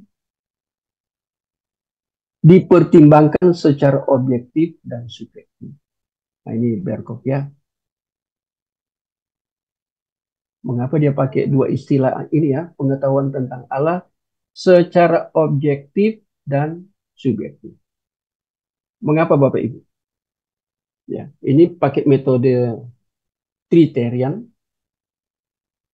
Ya, objektif ini artinya dalam pandangan Louis Berkov, penyataan Allah kan dibukakan. Jadi kita bisa mengerti secara utuh apa yang disingkapkan melalui pembelajaran sistematik teologi. Tetapi juga ada hal yang sulit untuk kita mengerti. Itu kan metode Triterian. Memangnya kita mengerti Allah yang Triterian ini secara utuh. Tidak secara utuh. Nah, itu yang maksudnya subjektif di sini. Di dalam definisi dari Louis Berkov. Ya, membangun pengetahuan tentang Allah. Ya, objektif karena berbasiskan wahyu khusus. Tapi yang dimaksud dengan subjektif di sini, pertama wahyu khusus, apakah kita bisa mengerti secara sempurna wahyu khusus? Yang kedua, apakah Allah menyingkapkan tentang dirinya dan seluruh kebenaran yang ada dalam yang bersumber dari dirinya itu, apakah sudah secara total, secara utuh dia sudah seperti itu? Kan tidak.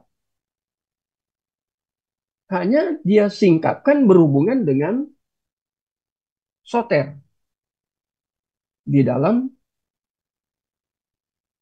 kalau di dalam teologi sistematika, di dalam kristologi. Jadi itu yang dimaksud dengan subjektif ya. Jadi hati-hati sekali ya. Saya juga sangat hati-hati menjelaskan ini ya. Jadi pengetahuan tentang Allah secara objektif. Kemudian secara subjektif ada sisi-sisi yang Allah tidak singkapkan ke kita. Karena Allah terlalu besar. Atau kita mau mengetahui tetapi di dalam batasan-batasan kita. Ya tadi di atas umpamanya contohnya yang dibuat tadi di atas tentang kapasitas pikiran. Kan kadang ada yang terbatas. Dan itu ada hal yang sebenarnya harus dimengerti tapi belum dimengerti. Karena harus melalui satu proses. Ini yang dimaksudkan juga dengan subjektif. Kita tidak langsung punya pemahaman tentang Allah itu, pengetahuan tentang Allah langsung lengkap. Tapi bersifat progresif. Ya, pemahaman kita kan bersifat progresif. Berkembang terus toh progresif. Saya tidak maksudkan dengan Kristen progresif ya. Enggak. Tapi saya menekankan tentang bagaimana kita memahami tentang Allah melalui Alkitab Wahyu Khusus. Itu kan bersifat progresif. Ada untuk saya mungkin sudah dibukakan, untuk Pak Deki sudah dibukakan. Untuk MYM, untuk Pak Esra, untuk Pak Albert sudah dibukakan. Atau teman-teman yang lain, Pak Budi Asali, dan yang lain-lain, terlalu banyak Pak Pangeran ya. Ya, kita bisa sebut banyak teolog bagus di Indonesia yang sangat bertanggung jawab di dalam bidang teologi. Itu sebagai contoh. Mereka karena mereka belajar, mereka baca referensi. Sehingga pemahaman mereka itu begitu progresif. Apakah dulu mereka seperti itu? Enggak. Jadi subjektif ini bisa dikenakan kepada orang yang sedang mempelajari firman. Mengapa dia subjektif? Karena dia tidak langsung lengkap, langsung mengerti lengkap, utuh, nggak bisa. Nah itu juga, ini kan pengetahuan tentang Allah, teologi, tapi teologi sistematika. Ya. Apakah kristologi kita sudah beres semua? Kita sudah belajar finalitas of Christ? Kita sudah belajar tentang supremasi Kristus? Ada yang belum, ada yang sudah. Bagi yang belum, apakah ada itu? Nah ini kan bersifat subjektif, itu maksudnya. Tapi bagi yang sudah, dia pelajari itu menjadi objektif. Itu pengetahuan tentang Allah kan harus mengalami apa progresif ya, berkembang, progres. Jadi pengetahuan kita bertahap progres. Oke, Luis Berkov sudah.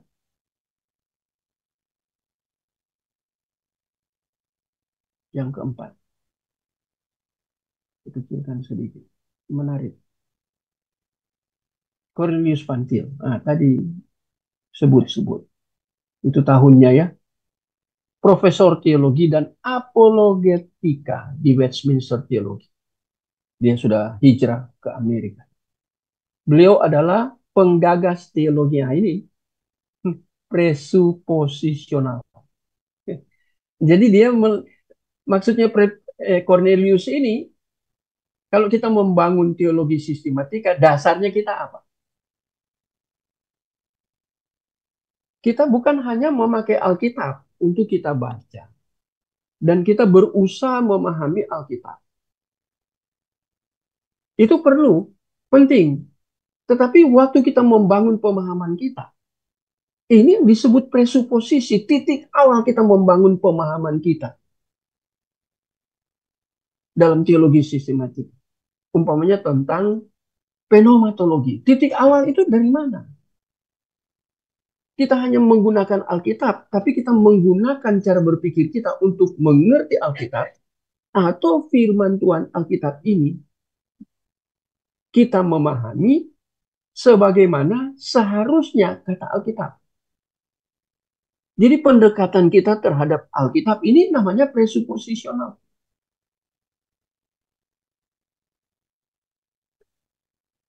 Ini tokohnya ini penggagas teologi presuposisional.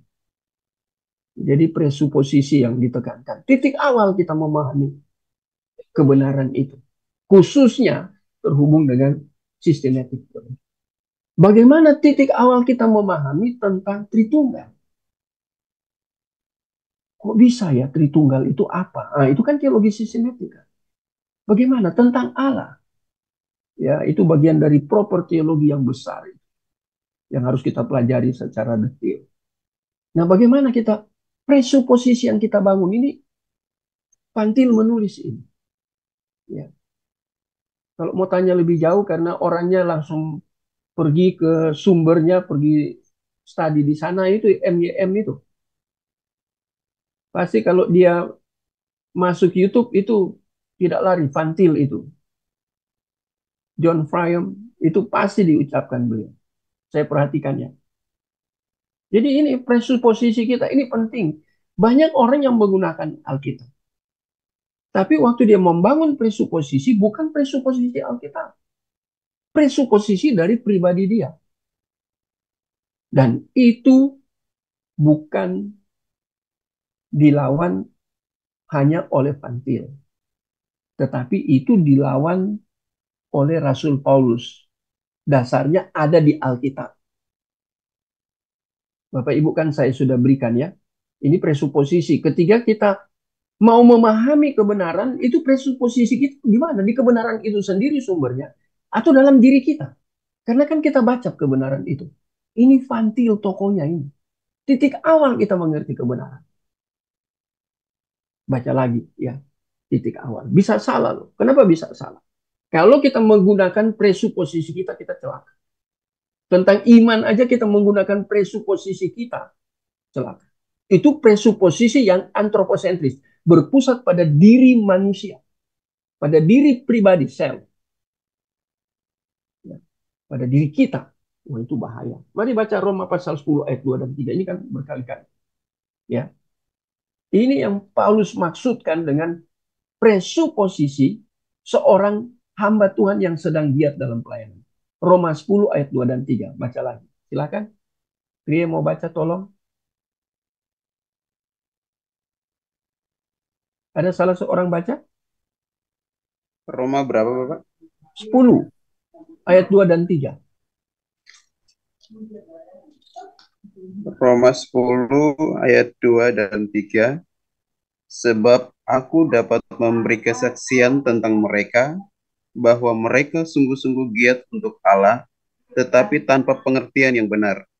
Sebab oleh karena mereka tidak mengenal kebenaran Allah, dan oleh karena mereka berusaha untuk mendirikan kebenaran mereka sendiri, maka mereka tidak takluk kepada kebenaran Allah. Nah ini tentang kebenaran. Nah sekarang kebenaran itu kebenaran apa Bapak Ibu cari sendiri ya. Apakah yang aliteia atau dikaiosune? Nah itu tadi bicara tentang kebenaran Allah. Aliteia. Nah tapi ketika mereka mau pelayanan mereka tidak mengerti kebenaran Allah itu. Itu yang kemarin saya lihat YouTube-nya Pak Deki itu satu kata ya penting ya tentang ignorant. Itu memang dalam bahasa Inggris itu ignorant di ayat yang ketiga itu. Mengapa dia ignorant? Karena berusaha membangun kebenaran yang berpusat dari diri sendiri, bukan berpusat kepada Allah. Jadi titik awalnya dari diri sendiri. Nah ini bahaya sekali ya. Membangun iman. Iman mana? Iman antroposentris atau iman yang sifatnya kristosentris atau iman yang biblical sentris. Artinya benar-benar berdasarkan apa kata Alkitab. Ini presuposisi titik awal. Ketika kita membangun pengetahuan, ya posisi presuposisi kita itu titik awalnya dari mana? Membangun proposisi itu presuposisinya itu dari mana? Oh pakai Alkitab Pak? Iya baca. Tapi ketika berusaha memahami, kita sudah menggali Alkitab itu kan untuk mengerti yang sebenarnya dimaksud oleh penulis pada waktu itu, dalam hal ini Paulus yang dipimpin Roh Kudus untuk menulis, kita mengerti kan? Atau kita memasukkan pikiran kita. Ini maksudnya. Dari Pantil. Ya, dia seorang teolog, penggagas dia ya tentang titik awal dalam kita membangun pemahaman melalui penyataan khusus. Pantil membangun kesepakatan dengan sesama teolog reformer. Jadi rupanya dia tidak sendiri. Jadi mereka kalau bisa saya katakan untuk bahasa sekarang share ya. Ya, pahamnya saya meneliti apa yang disampaikan oleh MYM di dalam YouTube. Saya pelajari, saya tidak malu mau kata. Pak Deki masuk YouTube-nya, saya pelajari. Pak Esa, saya pelajari. Budi Asali, oh sudah lama saya kenal beliau. Ya, dia sudah muncul berapa tahun lalu senior dia, saya pelajari. Ya, kemudian yang baru-baru, saya pelajari. Saya orangnya tidak mau close, menganggap diri hebat, enggak. Bukan soal muda dan soal saya senior dan junior, bukan. Tapi bisa saja Tuhan menyingkapkan rahasia kebenaran firman Tuhan dari orang teolog yang lebih junior dari saya. Tapi dia banyak baca buku, dia memang pinter. Tuhan memberikan kapasitas khusus kepada dia. Maka saya belajar dari dia. Nggak apa-apa, nggak ada masalah, nggak ada larangan. Halo Bapak Ibu. Benyamin, betul ya Pak Anton? Ya, Pak Ben benar ya Pak Benyamin. Pak Erwin. Kita belajar ini Cornelius Van Til, dia tidak membangun dengan dirinya sendiri. Tadi saya bilang kan dia mempengaruhi Priam. Ya, konsep saling mempengaruhi itu di antara para teolog. Nah, sekarang dia ada kesepakatan dengan sesama teolog reformer. Kadang kita menganggap diri kita paling unggul, di dalam bidang tertentu kita unggul, tapi dalam bidang tertentu kita alfa di situ. Orang lain lebih unggul dari kita, itu harus kita akui. Jangan kita pikir semua kita unggul, enggak. Kita punya titik kelemahan tertentu. Mungkin belum orang belum temukan, oh orang itu hebat sekali. Oke, hebat. Memang Tuhan lagi pakai dia. Tapi apakah dia sempurna? Kan enggak juga. Saya lihat ada orang yang menonjol, saya cari YouTube-nya. Atau kalau dia tulis buku, saya cari bukunya. Saya pelajari cara berpikir. Ya. Jadi terbuka, open. Cuma tentunya harus pakai filter. Nah, kalau buku-buku dari liberalisme, boleh aja kita baca. Di sini kutemukan. Itu dulu waktu saya kuliah tidak boleh dibaca oleh orang-orang kita yang kuliah dulu, tempat saya yang kuliah dulu ya. Mulai dari BTH, tidak boleh membaca buku itu semester 1, semester 2, semester 3. Bahaya mempengaruhi kita. Bukunya tebal, di sini kutemukan. Yang melarang itu dosen. Dan dosen itu dia dari teologi liberal, dari Jerman lagi. Jadi dilarang semua. Nggak segampang itu. Ketika mau pinjam buku di perpustakaan, ditanya sama petugas perpustakaan. Kamu semester berapa? Baru diserahkan. Ada buku tertentu yang tidak boleh dibaca oleh orang-orang yang baru semester 1, semester 2. Ada aturan seperti itu di sekolah. Dipantau. Ya, supaya kita tidak terjebak di dalam cara berpikir teolog itu. Ya, kita pakai filter di sini. Ya. Nah, jadi lihat contoh Pantil ya. Ia mengemukakan bahwa dogma-dogma. Ini siapa yang tulis tentang dogma-dogma ya? Ada buku tebal juga itu. Ya, oh ini. Oh, Herman Bavinck. Saya punya jilid satunya. Saya kurang tahu ada 2 jilid. Saya baru punya jilid 1. Dia tulis tentang apa itu dogma dari kata Yunani dokes. Oh, itu menarik. Ya. Nah, sekarang disinggung oleh Pantil. Dogma-dogma gereja diturunkan dari mana dogma gereja? Dari kitab suci. Jadi dasar gereja membangun dokein itu harus dari kitab suci. Dasarnya. Oleh karena itu memang benar bahwa pada akhirnya sistematis berusaha untuk menguraikan. Jadi sistematika itu dibangun di dalam berdasarkan kitab suci, tapi kemudian menguraikan. Artinya kita lihat ada spesifikasi di dalam doktrinal. Menguraikan sistem kebenaran sebagaimana diberikan dalam kitab suci dari seluruh Alkitab. Ya. Jadi penekanan Pantil berorientasi pada menemukan, kita yang harus belajar. Makanya belajar jangan berhenti. Menemukan kan Alkitab Tuhan sudah beri, kita yang harus temukan. Karena doktrin keselamatan ada mulai dari kitab Kejadian sampai Wahyu. Kita yang harus pelajari sungguh-sungguh. Nah, itu menemukan maksudnya di dalam Alkitab. Inilah yang dimaksud Pantil dengan teologi sistematika. Itu sebabnya ia mengemukakan bahwa teologi sistematika menawarkan penyajian yang teratur, tersistem ya, dalam doktrin-doktrin ya, tentang apa yang diajarkan Alkitab. Oke, ya. Ini saya bicara cukup lama. Lagi berapa menit ya? 10 menit. Saya beri kesempatan mungkin ada yang tanya, tapi di dalam pembelajaran malam ini ya. Ada yang mau tanya? Izin bertanya, Pak dosen. Iya, Pak Erwin, silakan. Pak, ini eh, tadi kan ada disebutkan tentang kebenaran. Hmm. Nah, saya sendiri, ya saya juga nanti minta pendapat Bapak. Saya sendiri kalau melihat Alkitab itu, karena kan ada orang yang bilang itu, banyak yang percaya bahwa Alkitab itu adalah 100% firman Allah. Tetapi saya punya pandangan yang berbeda dengan itu, Pak. Kalau yang saya pahami, Alkitab itu bukan 100% firman Allah. Karena yang berbicara di dalam Alkitab itu bukan hanya Allah saja. Ada juga manusia, ada juga iblis, ada juga yang lain-lain. Tetapi yang saya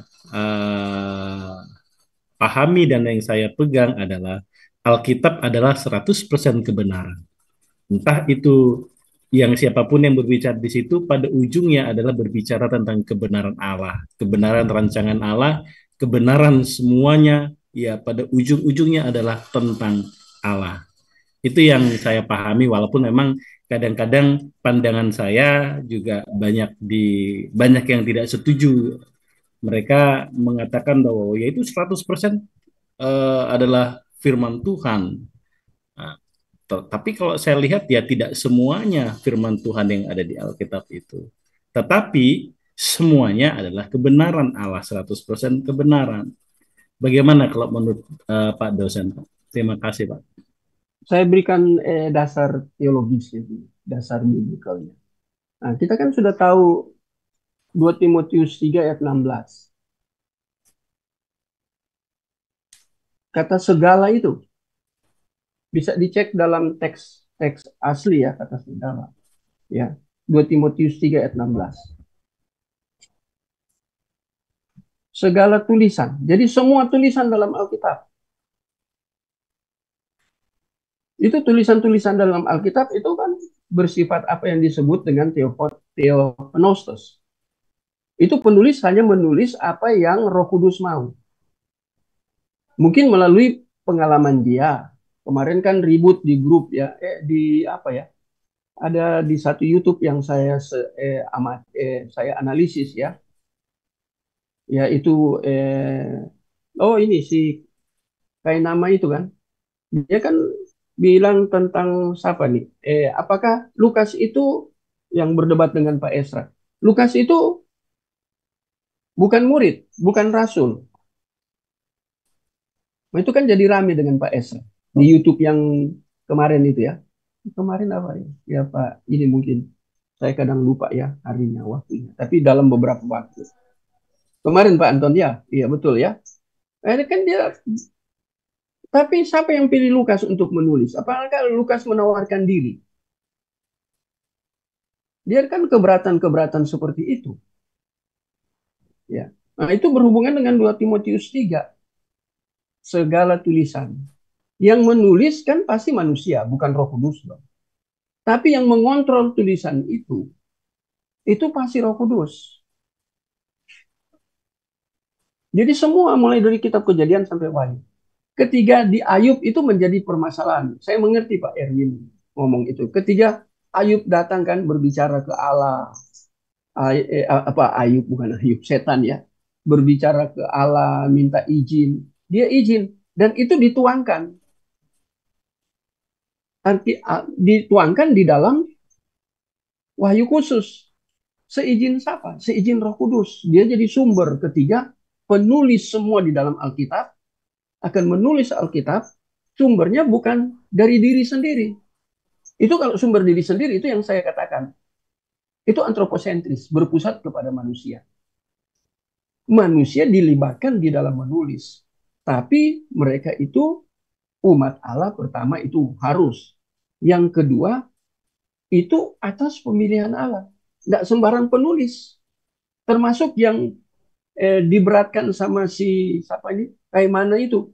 Kok bisa? Lukas itu kan bukan rasul. Membicarakan tentang saksi mata kan? Disikat habis. Nanti Bapak Ibu lihat aja itu. Dihajar sama Pak Esra Soro. Memang dia babak belur. Tapi biasa mereka itu kan kepala batu ya. Saya kan tulis tentang hati mereka sudah dikeraskan. Kalau sudah bicara hati itu nanti nyangkut ke pikiran. Jadi kita mau jelaskan seperti apapun.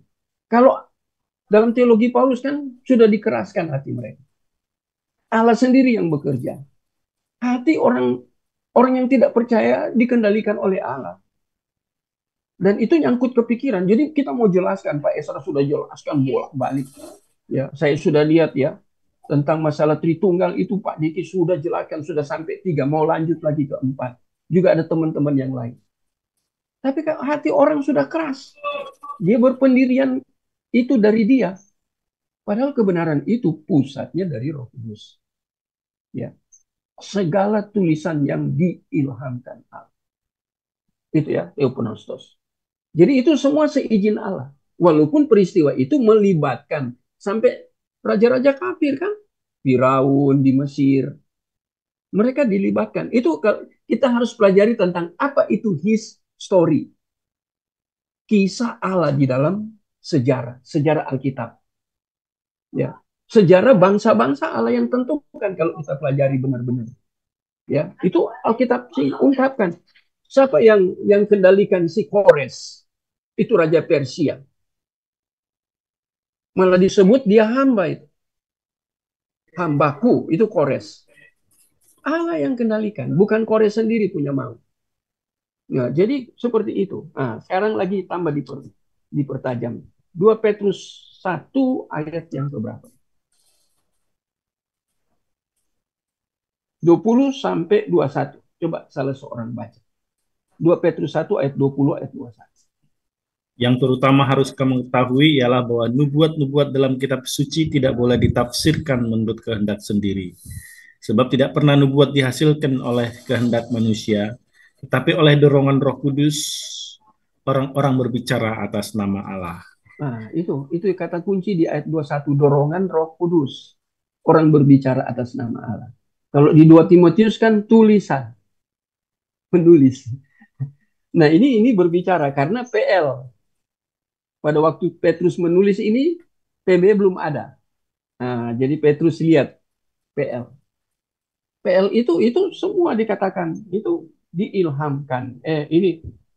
Dorongan Roh Kudus, orang-orang berbicara atas nama Allah. Karena dibuat kan, nabi-nabi ya. Jadi seluruh PL, seluruh PB, semua dari Allah. Atau atas izin Allah. Di dalam kehendak kedaulatan. Kadang kita berpikir seluruh positif. Enggak. Alkitab itu ada tokoh-tokoh yang kemudian Allah singkapkan tentang dosanya. Poligami itu yang paling top ya di PL itu ya. Siapa itu yang poligami? Abraham, Pak. Abraham. Alkitab catat. Coba Ular tangga saya pakai istilah ya. Tetangga kita ini, tahu tetangga kita maksudnya ya? Ya, mereka nggak mau nabinya itu. Dia punya istri berapa? Saya punya ensiklopedia cukup tebal ya dalam bahasa Inggris. Saya diberi ada satu mahasiswa berikan ke saya tentang Islamilogi dalam bahasa Inggris. Itu yang saya baca di situ, istrinya sampai 22. Kaget juga saya. Sampai 22. Tapi itu nggak pernah diungkapkan, ditutup-tutupi semua. Ditutupi semua ya. Dengan berbagai macam dalih. Tapi di Alkitab, jujur, siapa yang nulis tentang Abraham? Abraham ada di kitab mana? Ya Musa kan? Siapa yang pimpin Musa untuk membongkar Abraham? Apakah waktu Abraham dengan Musa siapa yang duluan ada? Musa apa Abraham? Lebih dulu hidup. Abraham, Pak. Nah Abraham. Tapi kok Musa tahu ya? Kemudian tulis. Siapa yang pimpin dia waktu menulis? Roh Kudus. Dia nulis. Waktu kejadian ya. Peristiwa tentang penciptaan. Siapa yang jadi saksi? Belum ada manusia. Adam aja belum ada. Ketika Adam jatuh dalam dosa, siapa yang jadi saksi? Nggak ada. Tapi kan Allah ada di balik semua wahyu khusus yang absolut. Ya, Alkitab ini. Memang betul kata Pak Erwin, ada ya ular ada di situ mencobai Yesus ya. Ada di situ terlibat, Yudas juga ada di situ. Tapi ketika dimasukkan dalam Alkitab, dimasukkan hal-hal yang negatif pun dari tokoh-tokoh yang sangat dikenal di PL, disingkapkan, dibukakan, tidak ditutup-tutupi. Itu Allah jujur bahwa tidak ada manusia yang sempurna, itu maksudnya. Sekelas Abraham aja bisa poligami, sekelas Daud bisa poligami. Wah, apalagi Salomo ya. Musa tidak boleh masuk tanah Kanaan. Coba lihat di dalam Bilangan 21. Itu ada kawan kita di dalam grup kita itu ya, yang tulis tema apa? Tesisnya ambil MPD, Master Pendidikan itu. Itu temanya itu dari peristiwa Musa itu yang tidak boleh masuk tanah Kanaan. Saya masih ingat itu kalau tidak salah Bilangan 21. Ya, Bilangan 21. Ya tentang Musa itu tidak boleh masuk tanah Kanaan. Ya, Bilangan 21 atau apa ya? Tidak boleh masuk tanah Kanaan Musa. Ya, nanti Bapak Ibu saya kadang ayatnya lupa. Tapi Musa dilarang. Allah marah itu. God is anger. Ya, marah ke Musa tidak boleh masuk. Ya, jadi kita lihat di situ ya. Jadi Allah ada di balik semua itu. Penulisan Alkitab khususnya ya, melibatkan begitu banyak sampai setan pun dilibatkan. Ya, harus ditulis. Jadi Allah jujur. Dan tadi apa yang Pak Erwin katakan benar bahwa semua itu yang negatif pun Allah tulis. Apakah untuk kebenaran? Bukan. Allah memberi contoh ini yang tidak benar. Kejatuhan tokoh-tokoh di dalam PL pun ditulis. Allah jujur. Ya. Allah kebenaran itu di dalam kebenaran itu Allah begitu jujur, harus ditulis itu. Kelemahan dari tokoh-tokoh pun ditulis. Kelemahan dari Petrus yang menyangkal 3 kali ditulis lengkap. Kelemahan dari Thomas yang tidak percaya ditulis. Percaya harus melihat dulu, artinya pengalaman dulu baru percaya. Sehingga Tuhan Yesus katakan berbahagialah orang yang tidak melihat namun percaya. Bilangan 20 ayat 12, Pak. Oh 20 ya. Iya. Ya, terima kasih Pak Erwin. Itu kan Musa kan? Tentang peristiwa Musa yang tidak boleh masuk tanah-tanah. Mati dia. Padahal tinggal di penghujung loh. Tinggal menyeberang sudah sampai. Tuhan bilang tidak boleh. Nah itu kan, itu God is anger. Kalau Bapak Ibu sudah belajar bagaimana Allah marah. Kan kita kebanyakan khotbah di gereja, Allah kasih, Allah kasih. Loh, itu disiplin of grace. Baca bukunya T.M. Moore yang diterbitkan oleh Saat.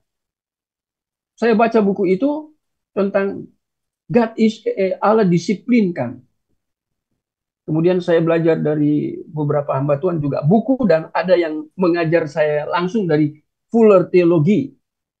Ya, teologi ini sih dia datang ke Surabaya waktu itu saya kuliah Strata 3. Kemudian dia mengajar tentang God is anger, Allah marah. Wah, saya kaget. Karena tidak pernah dengar itu. Padahal di Alkitab ada. Baru dia berikan dasar biblikalnya diberi. Wah, iya betul Allah marah. Ya. Allah bakar Sodom dan Gomora, ditulis. Allah pernah mengirim air bah, ditulis. Semua ditulis. Ya, raja-raja itu ya kadang mati usia muda ya, dihajar oleh Allah. Itu disiplin. Saya dengar Stephen Tong khotbah tentang alam marah, ya. Kemudian Allah mendisiplinkan itu 100 seri kalau tidak salah, atau 100 lebih. Ya. Hampir tiap minggu dia di GRI Pusat itu membicarakan tentang Allah marah. Ya. Kemudian Allah mendisiplinkan, Allah menghukum. Itu 100 seri dari PL sampai PB. Tuhan yang sudah umur gitu ya, berkhotbah dengan satu tema, ratusan seri, baru dia berhenti setelah selesai. Unstable. Nah, kita akan mati nih sebentar lagi. Ya, karena batasnya memang jam 8. Ya. Nanti kita lihat Millard Erickson, ini tokoh penting. Ya, ada 2 tokoh lagi baru kita masuk di Grudem punya konsep dasar dari teologi sistematika. Bagaimana dasarnya untuk kita ciri khas dari teologi sistematika. Nanti ada 6 hal yang dibukakan oleh Wayne Grudem. Nanti pertemuan ketiga kita pelajari gitu. Tapi kita belajar dulu 2 hal ya, Millard Erickson. Ya, dan tokoh yang berikutnya ya setelah Millard. Ya, ada Wayne Grudem 148. Ya, jadi kita pelajari cara berpikir mereka, teolog-teolog ini ya. Kita saling mempengaruhi. Saya pikir cukup ya. Sudah jam 8. Ya, kita akan tutup pertemuan ini. Minggu depan kita sambung lagi.